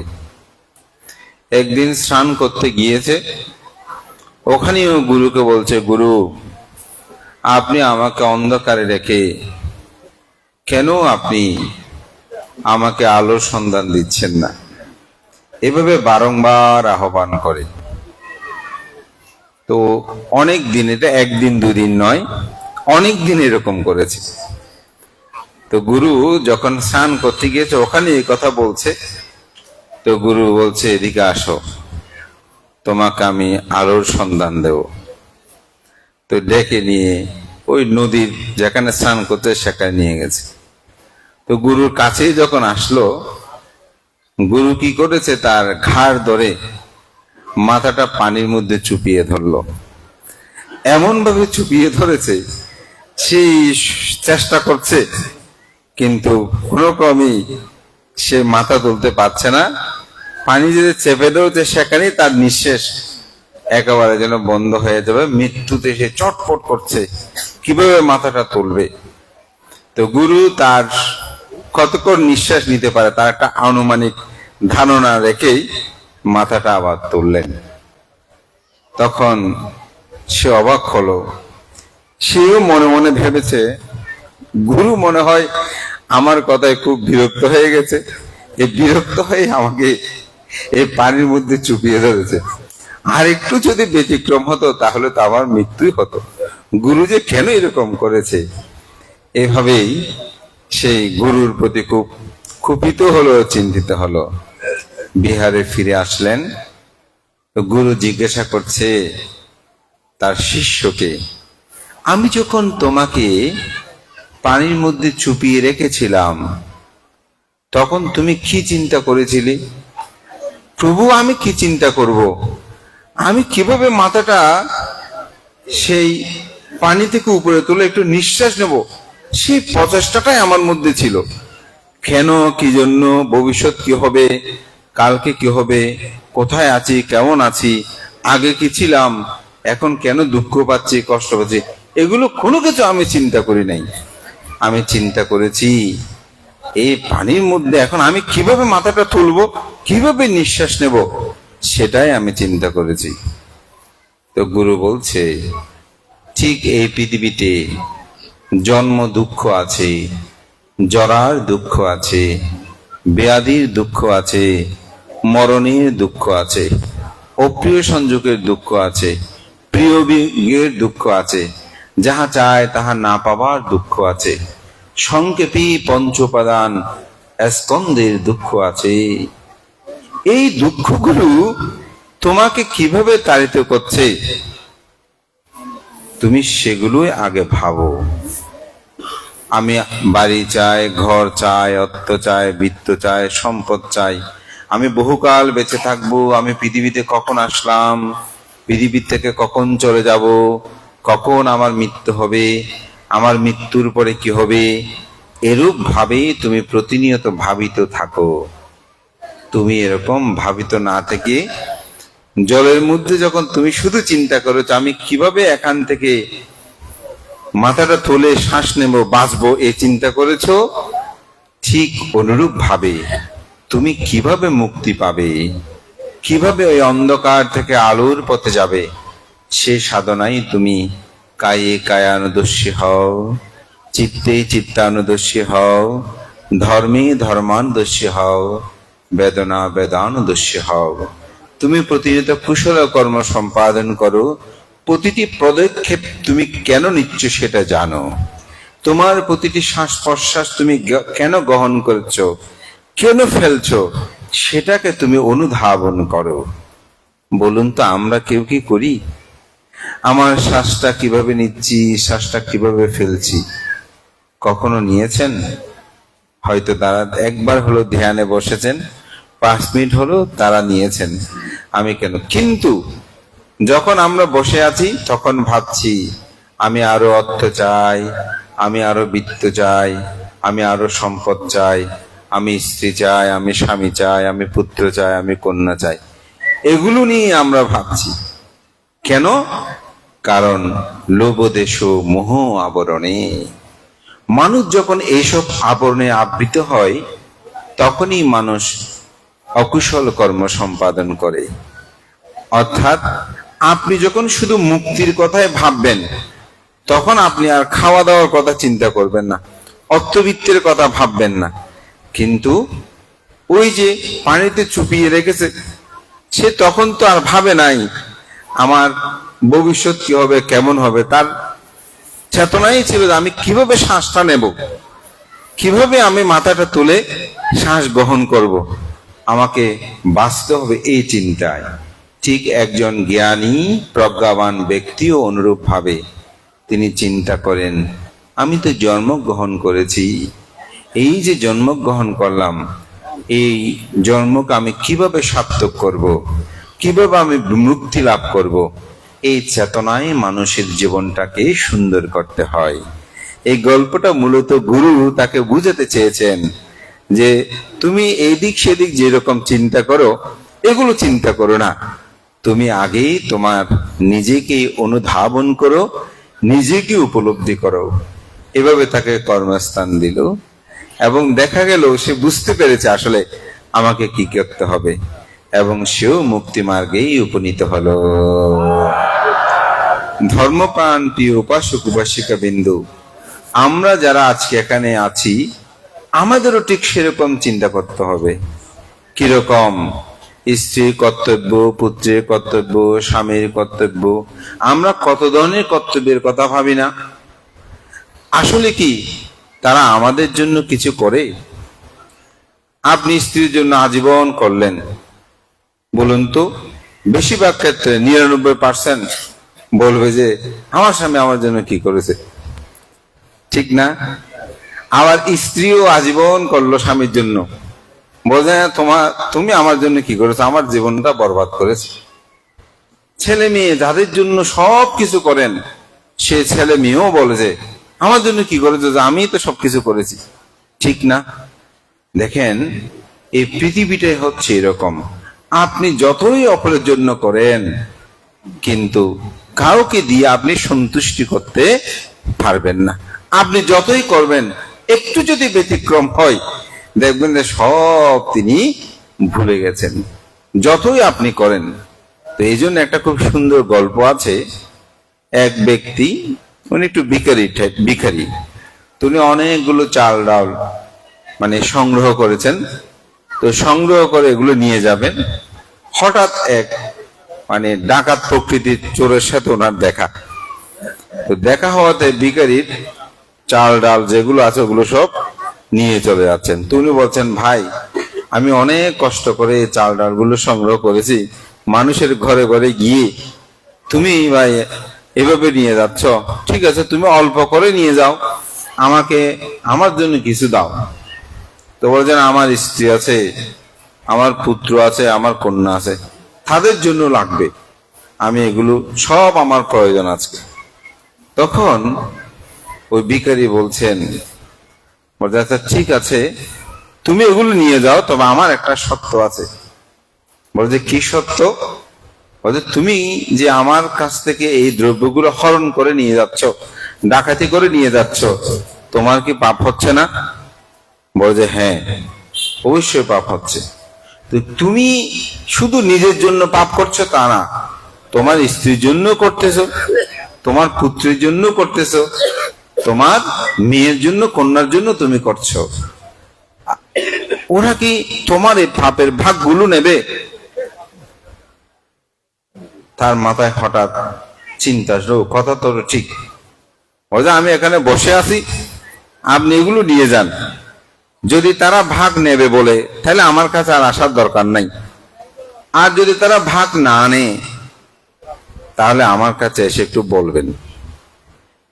তো সে গেল, প্রথমে গিয়ে স্ত্রীকে বলল, স্ত্রী তুমি তো আমার অর্ধাঙ্গিনী, আমার জীবনের সবকিছু অর্ধেক তোমার। তো তুমি তো জানো আমি চুরি করে জীবিকা নির্বাহ করি, ডাকাতি করে জীবিকা নির্বাহ করি। এই যে চাল ডাল যা নিয়ে আসলাম এগুলো আমি চুরি করে ডাকাতি করে নিয়ে আসছি। তা আমার যে পাপ হয় সে পাপের ভাগ কি তুমি নেবে? স্ত্রী বলছে, তুমি আমাকে এরকম ভালোবাসো, তুমি আমাকে পাপের ভাগ দিতে চাও, তুমি কেমন স্বামী? তোমার পাপের ভাগ তো আমি নিতে পারবো না। তো সাধারণত পুরুষরা একটু কন্যাদের বেশি আদর করে।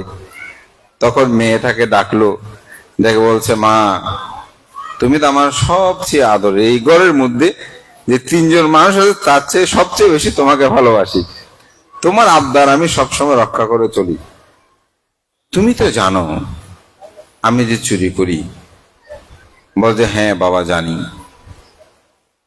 আমার তো পাপ হয়, তুমি কি আমার পাপের ভাগ নেবে?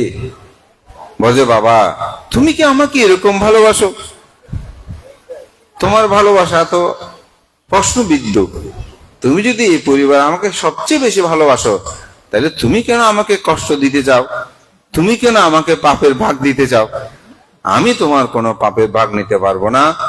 আমি তোমার কন্যা, সুতরাং কন্যা হিসেবে আমাকে ভরণ পোষণ করার দায়িত্ব তোমার, সুতরাং আমি কেন তোমার পাপের ভাগ নেব?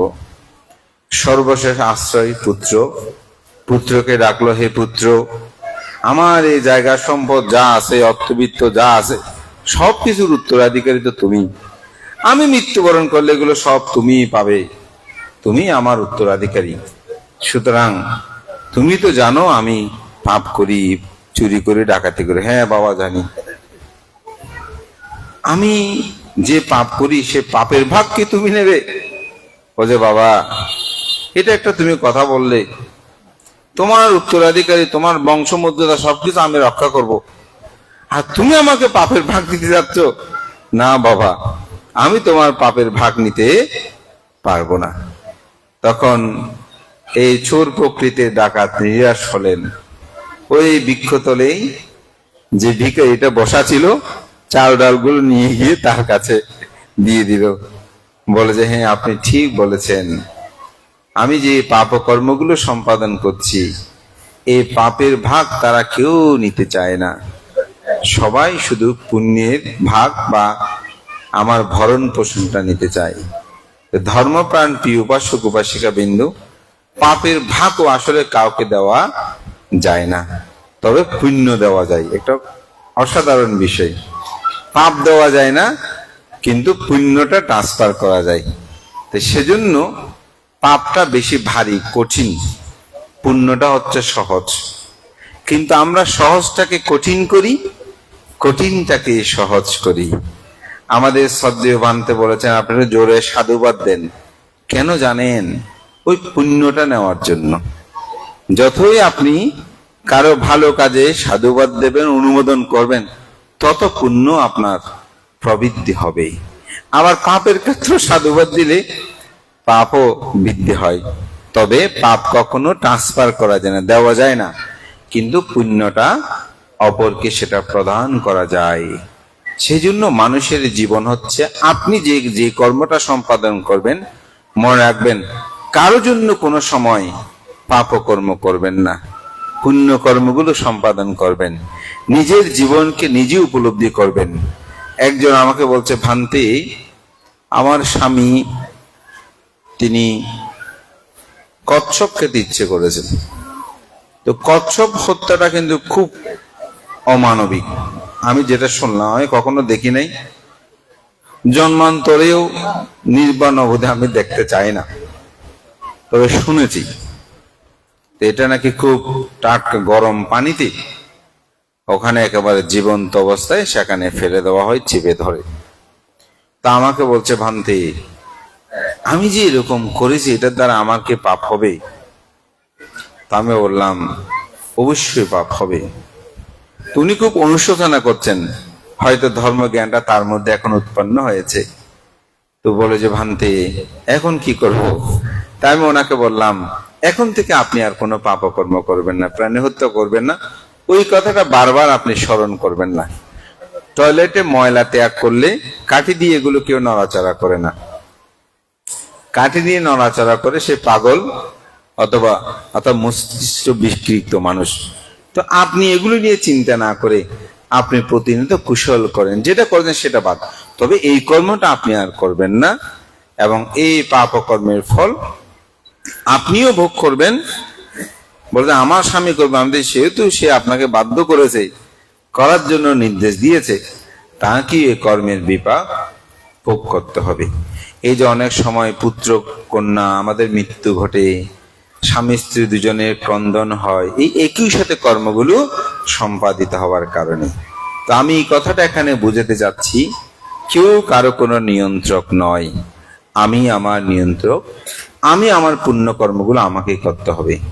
স্ত্রী করবে, পুত্র করবে, স্বামী করবে, আমি পাবো, এই চিন্তা করবেন না। এই যে অষ্টাঙ্গ উপশতশীল 3 মাস পালন করেছেন, বিশেষ করে আমাদের পিতৃ জাতি যারা আছে, অনেকে বলে মানতে আমি অষ্টশীল না নিলেও আপনার উপশিকে নেন, ওনাকে যে আমি সহযোগিতা করি আমি পুণ্য পাবো না, তা পাবেন, কিন্তু আপনি পরিপূর্ণতা পাবেন না। কেন? পুকুরে হাঁটলে স্নান হয় না, পুকুরে ডুব দিলে স্নান হয়। এখন উপাসিকা অষ্টশীল নিয়েছেন আর আপনি আশেপাশে ঘুরেছেন, তো আপনি একই পুণ্য স্নানের মতন হবে। যে উপাসিকা স্নান করেছে, আপনি পুকুরের শীতল বাতাস পাবেন, কিন্তু আপনার স্নান করাটা সেটা হবে না। ঠিক যে কর্মটা করে, পাপ করলে সে পাপ ফল নিজেকে ভোগ করতে হবে, পুণ্য করলে সে পুণ্য ফলটা নিজেই ভোগ করবেন। কেউ কারো কাছে কিন্তু নিয়ন্ত্রিত নয়। আপনি আপনার ত্রাণকর্তা, আপনাকেই সবকিছু করতে হবে। বুদ্ধের সময়কালে লক্ষণস্থবির এবং মহামগণস্থবির গৃহকুট পর্বত থেকে একদিন আসতেছেন, উড়ে আসছেন একবার ধ্যান। তো আসার সময় মহামগণস্থবির একটা স্মিত হাস্য দিলেন, মানে একটা কোনো কারণে হেসেছেন। তো হাসির একটা কারণ থাকে না, অনেক পরিচিত জনকে দেখলে আমরা তো একটু হাসি দিই, অর্থাৎ তার সাথে আমার একটা ভাব বিনিময় হয়, অথবা কোনো সময় কোনো কিছু একটা নিয়ে ভাব না হলে অনেক সময় হাসতে থাকে বা হাসিটা দেয়। তো এখন এরকম দেখে লক্ষণাস্তবের জিজ্ঞাসা করছেন, ভান্তে দুজনে একসাথে আসতেছেন, আগুন উৎপন্ন হয়, মাথাতে লেচের দিকে চলে যায়, সে ছটপট করি। এটা দেখে আমি স্মিত হাস্য দিয়েছি। ওকে বলুন কেন সে এমন হলো? বলছে আমি তাকে গিয়ে জিজ্ঞাসা করেছিলাম যে হে কাকপেত, তুমি এমন কেন? তখন সে বলছে কাশ্যপ বুদ্ধের সময়ে, গৌতম বুদ্ধ এটা কাশ্যপ বুদ্ধের সময়ে দায়ক উপাসক উপাসিকারা বহু খাদ্য আদি নিয়ে এসেছিল, ভিক্ষু সংঘকে দেবে পাত্রগুলো ভর্তি করে রেখেছে। ওই সময় কাক এসে, তিনি তখন কাক উৎপন্ন হয়েছেন, কাক এসে পাত্র থেকে তিনি মাত্র 3 বার, তিনি কাক যেরকম আহার নিতে পারে ঠোঁটে, ঠিক সেরকম আমি 3 বার মাত্র নিয়েছিলাম। সেই কর্ম বিপাকে আমি যেহেতু ভিক্ষু সংঘদের সেই খাদ্য আগেই নিজে গ্রহণ করেছি, এই কর্ম বিপাক আমাকে ভোগ করতে হয়েছে। তখন বলছে তাহলে ওইটা কেন হলো? বোঝা আগে বুদ্ধের কাছে যায়, তারপর তো বুদ্ধের কাছে উপনীত হলেন। তো বুদ্ধ জিজ্ঞাসা করছেন, তথাগত বুদ্ধ, আজকে আমি 2টি দৃশ্য দেখেছি।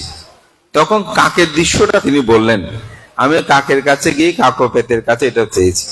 বলছে আরেকটা কি? তখন বুদ্ধ বলছেন, আরেকটা আমি বলি। আমি যখন গয়ার বুদ্ধিধূম তলে বসে বুদ্ধত্ব লাভ করেছিলাম, সেই সময় আমি এই অহিপেত অর্থাৎ সাপ পেতটাকে আমি দেখেছিলাম। সেই অতীত জন্মে সেই এক 5-6টা বুদ্ধর কুটির সে জ্বালিয়ে দিয়েছিল। এখানে কুটির আছে না, কুটির আপনাদের বিহার আর কুটিরের মধ্যে কিন্তু পার্থক্য আছে। কুটিরগুলোতে আসলে ধ্যান সমাধির জায়গা, বিহারগুলোতে আচার অনুষ্ঠানও হবে, ধ্যান সমাধিও হবে, এখানে বিভিন্ন অনুষ্ঠানের সংমিশ্রণ ঘটে। আর কুটির হচ্ছেন তিনি ধ্যান করবেন, পিণ্ডচারণ করবেন, বিনয়কুল জীবন যাপনে নিজেকে নিমগ্ন রাখবেন। এটা হচ্ছে কিন্তু কুটিরের নিয়ম। এবং কুটিরগুলো এখন বর্তমানে যেরকম সাহিত্যে সেরকম কিন্তু পায় না। বিশাখা পূর্বারাম 18 কোটি স্বর্ণ মুদ্রা, এগুলো কিন্তু অনেক অর্থ ব্যয় করা হয়েছে। আর যেগুলো কুটির বর্ণনা, সেখানে কিন্তু এরকম ইমারত এত কোটি টাকা দিয়ে কুটির নির্মাণ হয়েছে সে ধরনের আমরা দেখি না। অর্থাৎ কুটিরটা অনেকটা ধ্যানস্থ হয়ে জীবন যাপন করার জন্যই প্রতিষ্ঠিত বলা যায়।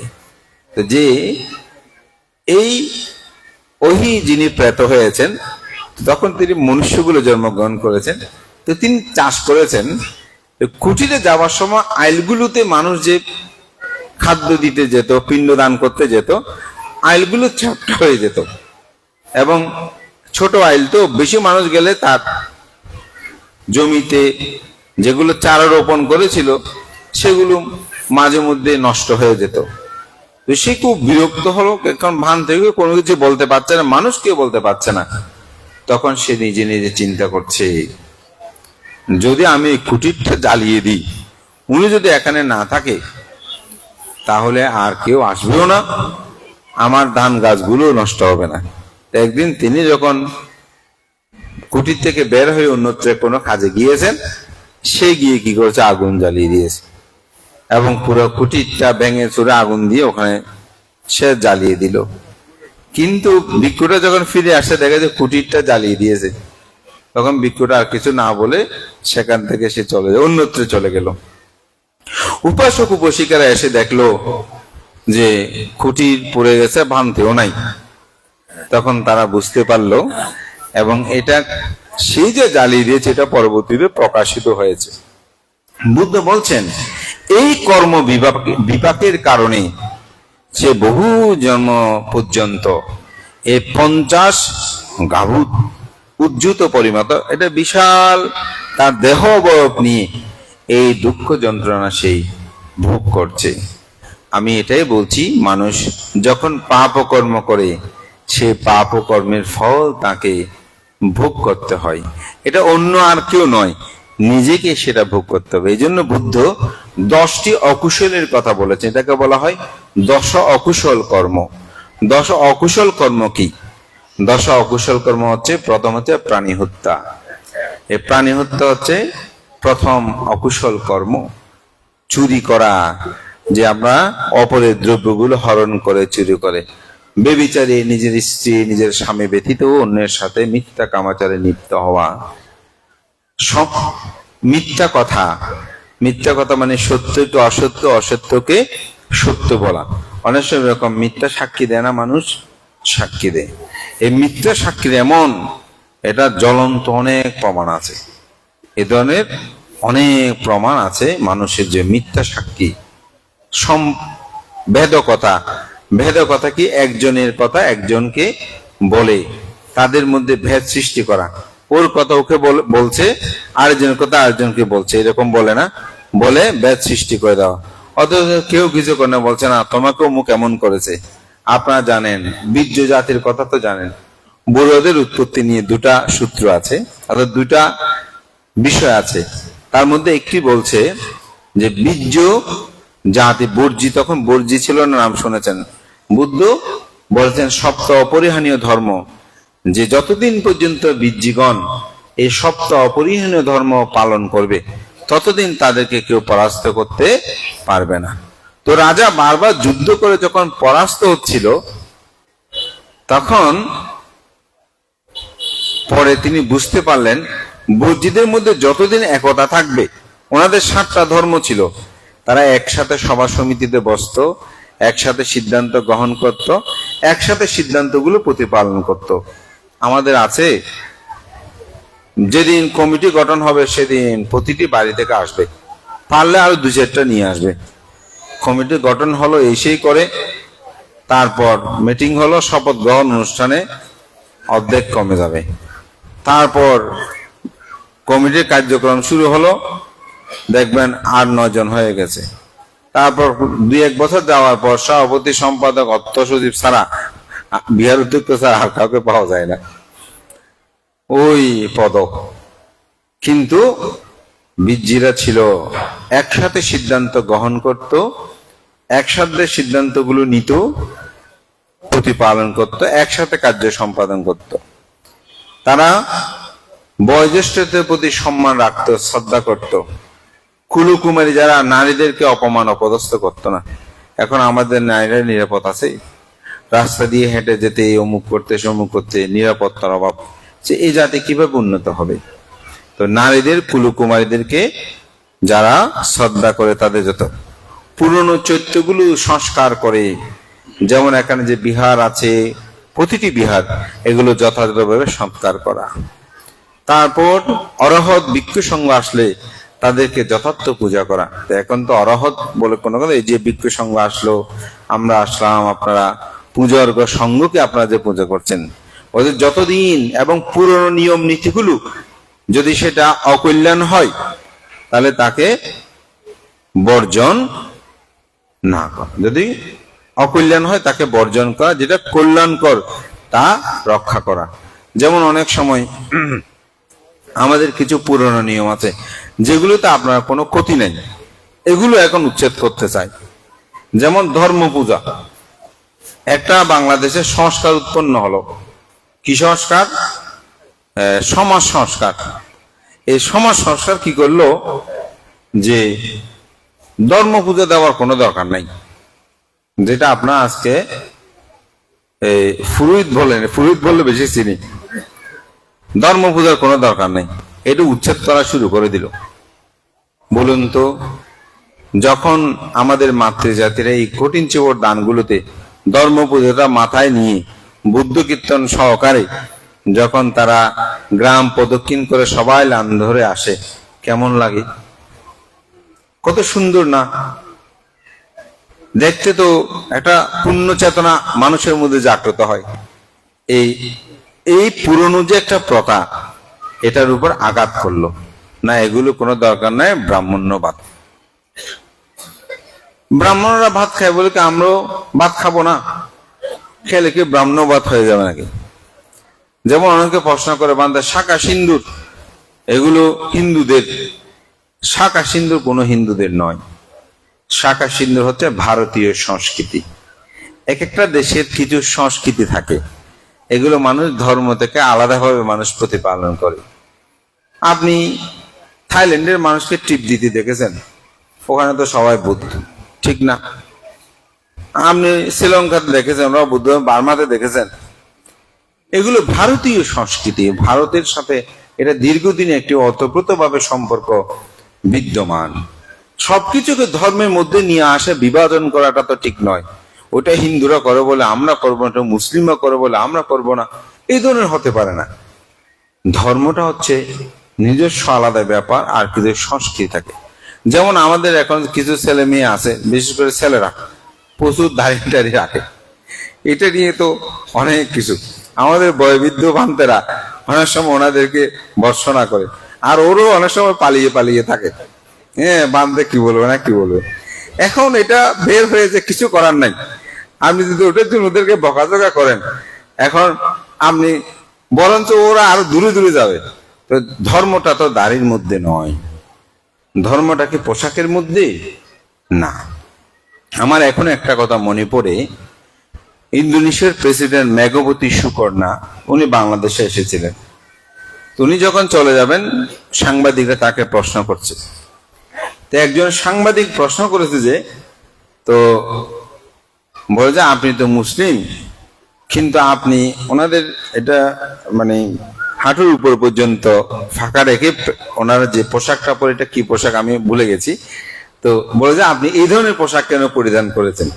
যেহেতু তো ইন্দোনেশিয়ার প্রেসিডেন্ট উনি মুসলিম, তো ওনারা তো স্বাভাবিক ভাবে মানে ঢাকানো কাপড় চোপড় পরিধান করবে।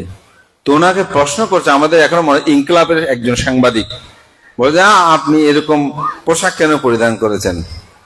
আমি অবাক হলাম যে উনি কি উত্তর দিয়েছেন জানেন? উল্টো প্রশ্ন করে সাংবাদিককে বলছে, ধর্ম কি পোশাকে? উনি তখন চুপ হয়ে গেছে। ধর্ম তো আসলে পোশাকে নয়। যদি পোশাকে হতো বলেন তো আমাদের ভিক্ষুরে একটু ব্যতিক্রম করলে আপনারা কিরকম করেন? পোশাক তো ঠিক আছে, কিন্তু একটা ভিক্ষু যদি ব্যতিক্রম চলে, বলে যে এটা আর ভিক্ষু নাই। পোশাক গায়ে আছে না, অনেকে বলে বান্ধব পোশাককে বন্দনা করি, আমি রং কাপড়কে বন্দনা করি। তো রং কাপড়কে যদি বন্দনা করেন, আমাদের এতগুলো মানুষ দরকার কি? এগুলো তো বিহারে ঠাকিয়ে রাখলে ওখানে বন্দনা করলে হয়ে যায় না, ঠিক না? হ্যাঁ, পোশাকটা একটা আবরণ, এটা প্রধানত কিছু প্রতীক চিহ্ন আমাদেরকে চিহ্নিত করে। যেমন এই কঠিন চিবরের দান যে আপনারা করবেন, এই চিবরের রংটা এমন কেন, তার একটা কারণ আছে। কিন্তু এটাকে আপনি মুখ্য হিসেবে যদি ধরেন তাহলে ভুল করবেন। পোশাকটা একটা ভালো সুন্দর পোশাক প্রয়োজন, কিন্তু এটা মুখ্য নয়। আচরণটা হচ্ছে প্রধান। আপনি কিরকম আচরণ করেন, এই পোশাকের যে একটা মূল্য নাই একেবারে সেটা আমি বলবো না। পোশাকের একটা মূল্য আছে। একটা মানুষ যখন ভালো করে সুন্দর করে গুছানো কাপড় চোপড় পরে, আমরা তার একটা মূল্যায়ন অবশ্যই করবো। মানুষ তো সবকিছু একটা সৌন্দর্যতা আছে, কিন্তু এখানেই আসলে সব নিহিত নয়। কেন নিহিত নয়? কারণ আমাদেরকে উপলব্ধি করতে হবে যে আমার আচরণটা কেমন। যে কথা বলছিলাম, এই বীর্যগণের মধ্যে তারা পুরনো যে নিয়ম নীতি এগুলো কিছু রক্ষা করা দরকার, যেগুলো কোনো ক্ষতি হয় না। যেমন এই যে ধর্ম পূজা আমি এগুলো বলছি, এগুলো কোনো ক্ষতি হয় না। হয়তো অনেক সময় অনেকে দাঁড়িয়ে রাখছে, ওগুলো নিয়ে আপনি সমস্ত ওগুলো নিয়ে তো বাড়াবাড়ি করার দরকার নেই। ওগুলো নিয়ে দেখবেন কিছুদিন পর এটা চেঞ্জ হয়ে যাবে। এখন হয়ে যাচ্ছে, আগে যেভাবে দেখলাম বছর খানেক আগে, এখন এরকম না, একটু কমে গেছে, অনেক কমে গেছে। অর্থাৎ ফ্যাশনটা চেঞ্জ হচ্ছে, এগুলো চেঞ্জ হবে, যুগটা হচ্ছে সেরকম। তো যে সব বিষয় নিয়ে যেন আমরা মাথা না ঘামিয়ে আমাদের জীবন চলাপথটা কিভাবে সুন্দর সেটাকে ভাবা। তো বীরজিদের মধ্যে 8টি প্রথা বিদ্যমান ছিল। তো বুদ্ধ বলছেন যতদিন পর্যন্ত তারা ঐক্যবদ্ধ থাকবে ততদিন তাদেরকে কেউ পরাস্ত করতে পারবে না। তখন রাজা একজন বর্ষাকার ব্রাহ্মণ নামক এক ব্যক্তিকে পাঠালেন। তিনি গিয়ে, এই ওনার কথা বলতে গিয়ে এত কথা বলছি, তো তিনি গিয়ে ওনাকে তো রাজ্য থেকে বিতাড়িত করলেন। বুদ্ধিদের ওখানে গিয়ে তিনি সংযুক্ত হলেন, বলে আমাকে রাজ্য থেকে বের করে দিয়েছে, আপনাদের এখানে আমি থাকতে চাই। তো তিনি আশ্রয় গ্রহণ করলেন। আশ্রয় গ্রহণ করে তিনি তাদের সভা সমিতিতে গেল, বসলো, সবকিছু করলো। কিছুদিন পর রাস্তা দিয়ে দুইজন হেঁটে যাচ্ছে, একজনকে ডেকে বলছে তোমার সাথে একটু কথা আছে। তো আরেকজন যে ছিল তাকে দাঁড়িয়ে রেখে ওনাকে ডেকে নিয়ে এক পাশে নিয়ে বলছে আজকে ভাত কি দিয়ে খেয়েছেন? তো সে বলছে অমুক সমুক দিয়ে খেয়েছে। বলছে আচ্ছা ঠিক আছে তাহলে জানা। এখন সে ফিরে যখন গেল, যার সাথে আসছিল সে জিজ্ঞাসা করতে, ও তোমাকে এক পাশে ডেকে নিয়ে কি বললো? বলেছে যে আমি আজকে ভাত কি দিয়ে খেয়েছি। তো বলছে ভাত কি দিয়ে খেয়েছে, সে মনে বলতো এটা বলার জন্য তো এক পাশে ডেকে নেওয়ার কথা নয়, অবশ্যই কিছু একটা বলেছে। পরের দিন আবার ওই যার সাথে দেখা হলো তাকে ডেকে বলছে ওকে আমি এক পাশে ডেকেছিলাম একটা কাজে, সে শুধু তোমার নামে দুর্নাম করেছে। বলছে যে আমি ওর সাথে হাঁটতে চাই না, সে নিম্নমানের মানুষ, তবুও হেঁটে যাচ্ছি, কি করব, এক জায়গায় যাচ্ছি। হ্যাঁ সত্যি সে আমার সাথে এরকম করেছে। এভাবে ভেদ সৃষ্টি হয়ে গেল, বিভাজন হলো। এই আমাদের সমাজগুলো যে বিভাজন হয় যে এভাবে, ছোট কারণ, ছোট কথা, বেশি কথা না, অমুক আমাকে এরকম বলেছে, এরকম ভেদ সৃষ্টি করা, এগুলো মহা অকুশল। এই ভেদ অবাক্য মানুষকে অকুশলে করে। তো পরবর্তীতে কি হয়েছে জানেন? এই বুদ্ধিদের মধ্যে বিভাজন হতে হতে আর ওনা একত্রে বসে না, কথা বলে না। যখন তাদেরকে আক্রমণ করলো রাজা, তখন আগে যেভাবে তারা সবাই সংগঠিত হয়ে এগিয়ে যেত, এখন আর যায় না। সেখান থেকে তারা পলায়ন করলো। এই দূরতে দূরতে দূরতে ভারতবর্ষে সে বৈশালী থেকে এই চট্টগ্রামে এসে তারা বসবাস স্থাপন করলো। তাদের এই উত্তরসূরি হচ্ছে এই বড়ুয়া, এই বীর্য জাতি থেকেই এই বড়ুয়া জাতি। অর্থাৎ আমরা খুব সুসংগঠিত ছিলাম, আমরা একতাবদ্ধ ছিলাম। কিন্তু এই এক বর্ষাকার ব্রাহ্মণ আমাদের মধ্যে ঢুকে এই বিভাজন সৃষ্টি করেছে। এই সমাজে এখনো সেরকম অসংখ্য বর্ষাকার ব্রাহ্মণ আছে, পরিবারের মধ্যেও আছে। ভাই ভাই এরকম দ্বন্দ্ব সৃষ্টি করে, ভাই বোনের মধ্যে দ্বন্দ্ব সৃষ্টি করে, স্বামী স্ত্রীর মধ্যে দ্বন্দ্ব সৃষ্টি করে, মা বাবার মধ্যে দ্বন্দ্ব সৃষ্টি করে, পাড়া প্রতিবেশীদের মধ্যে দ্বন্দ্ব সৃষ্টি করে, এরকম আছে না? অবশ্যই আছে। এই ভেদমূলক হচ্ছে এটা অকুশল। এটা এমন অকুশল, এটাও অনেক মনে করে আমি সামান্য মিথ্যা কথা বললে কি হয়।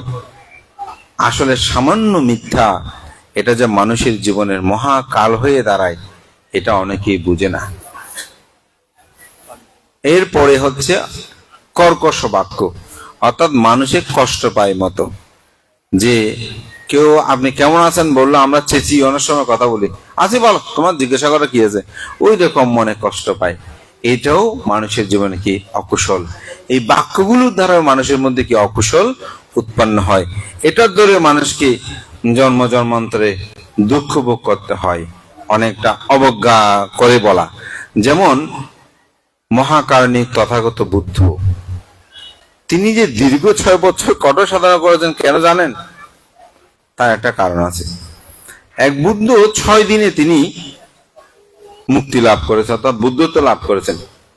উনি বলছে 6 দিনেও মুক্তি লাভ করে, সেজন্য ওনাকে 6 বছর ওই যে একটু অবজ্ঞা করেছে, 6 বছর তাকে কষ্ট করতে হয়েছে। একটা বাক্য সেরকম। আপনারা জানেন সেই বুদ্ধের সময়কালে উৎপলাবন্য, তাকে গৌণকবৃত্তি জীবন যাপন করতে হয়েছে। কেন জানেন? শুধুমাত্র এরকম একটা চৈত্যের মধ্যে ঘুরতেছে। তো ঘোরার সময় একজন আর্য শ্রাবিকা অর্থাৎ মার্গ জ্ঞান লাভী, তিনি এভাবে কাশি দিয়েছেন যে ওখানে শ্লেষাগুলো পড়েছিল। তো এটা দেখে তিনিও বন্দনা করতে গিয়েছেন। ওই জিনিসটা দেখে, কাশগুলো দেখে, থুতো দেখে উনি মন্তব্য করলেন, এটা অমুককে এরকম ফেললো। আমরা অনেক সময় একটু খারাপ শব্দ ব্যবহার করি না, অর্থাৎ খারাপ নারী শব্দ ব্যবহার করি না। এই কর্ম বিপাক, যেহেতু তিনি আর্য শ্রাবিকা ছিলেন, বুদ্ধের সময়কালে এসে অরহত্ব লাভের মতন হেতু থাকা সত্ত্বেও তাকে এই কর্ম বিপাক ভোগ করতে হয়েছে। মনে করবেন না বাক্যটা এটা সহজ, কোন একটা বাক্য ধুম করে বলে দিলাম। আমাদের যেমন ফেসবুকে লেখেন অনেকে, আমরা গালিমন্দ করি, এই ভিক্ষু খারাপ অমুক। যদি তিনি খারাপ হয় বেঁচে গেলেন, খারাপকে খারাপ বললে কোনো সমস্যা নাই। কিন্তু যদি তিনি খারাপ না হয়, যদি আপনি মিথ্যা পককাণ্ড ছাড়ান, তার মনে যদি কষ্ট হয়, সেই কর্ম বিপাক আপনাকে ভোগ করতে হবে। এই মানুষের মনে কষ্ট দেওয়া, দুঃখ দেওয়া। এই জন্য বলে, আপনি প্রয়োজন আমাকে 2টা থাপ্পড় মারতেন, কিন্তু এত বড় কথা কেন আপনি আমাকে বলেছেন? আপনি যেন কোনো নারীকে খারাপ অপবাদ দিলেন, কোনো পুরুষকে খারাপ অপবাদ দিলেন, এই অপবাদের দ্বারাই এই অকুশল কর্ম আপনাকে ভোগ করতে হবে। এটিকে অতি সামান্য মনে করবেন না। আমরা অনেক সময় মনে করি একটু মিথ্যা বললে কি হয়, আসলে এর কর্ম বিপাক আপনাকে ভোগ করতে হবে। সম্প্রলাপ, যেগুলোর কোনো প্রয়োজন নাই, সৌর কথা, ভূত কথা, প্রেত কথা, অমুক এমন অমুক তেমন, আজে বাজে কতগুলো কথা আছে না, যেগুলোর কোনো মূল্য নাই। তা আমি আপনাদেরকে একটা কথা বলবো, এটা যদি মনে রাখতে পারেন, দেখবেন ভেদবাক্যগুলো রহিত হয়ে যাবে। যেমন একজন মানুষ একজনের সম্পর্কে আপনাকে অনেক কথাগুলো বলছে, আপনি কি করবেন? ওকে কি বলে দেবেন? উপকার হবে? চিন্তা করে বলো। চিন্তা করে বলছে, বোঝে না, তারও কোনো উপকার হবে না।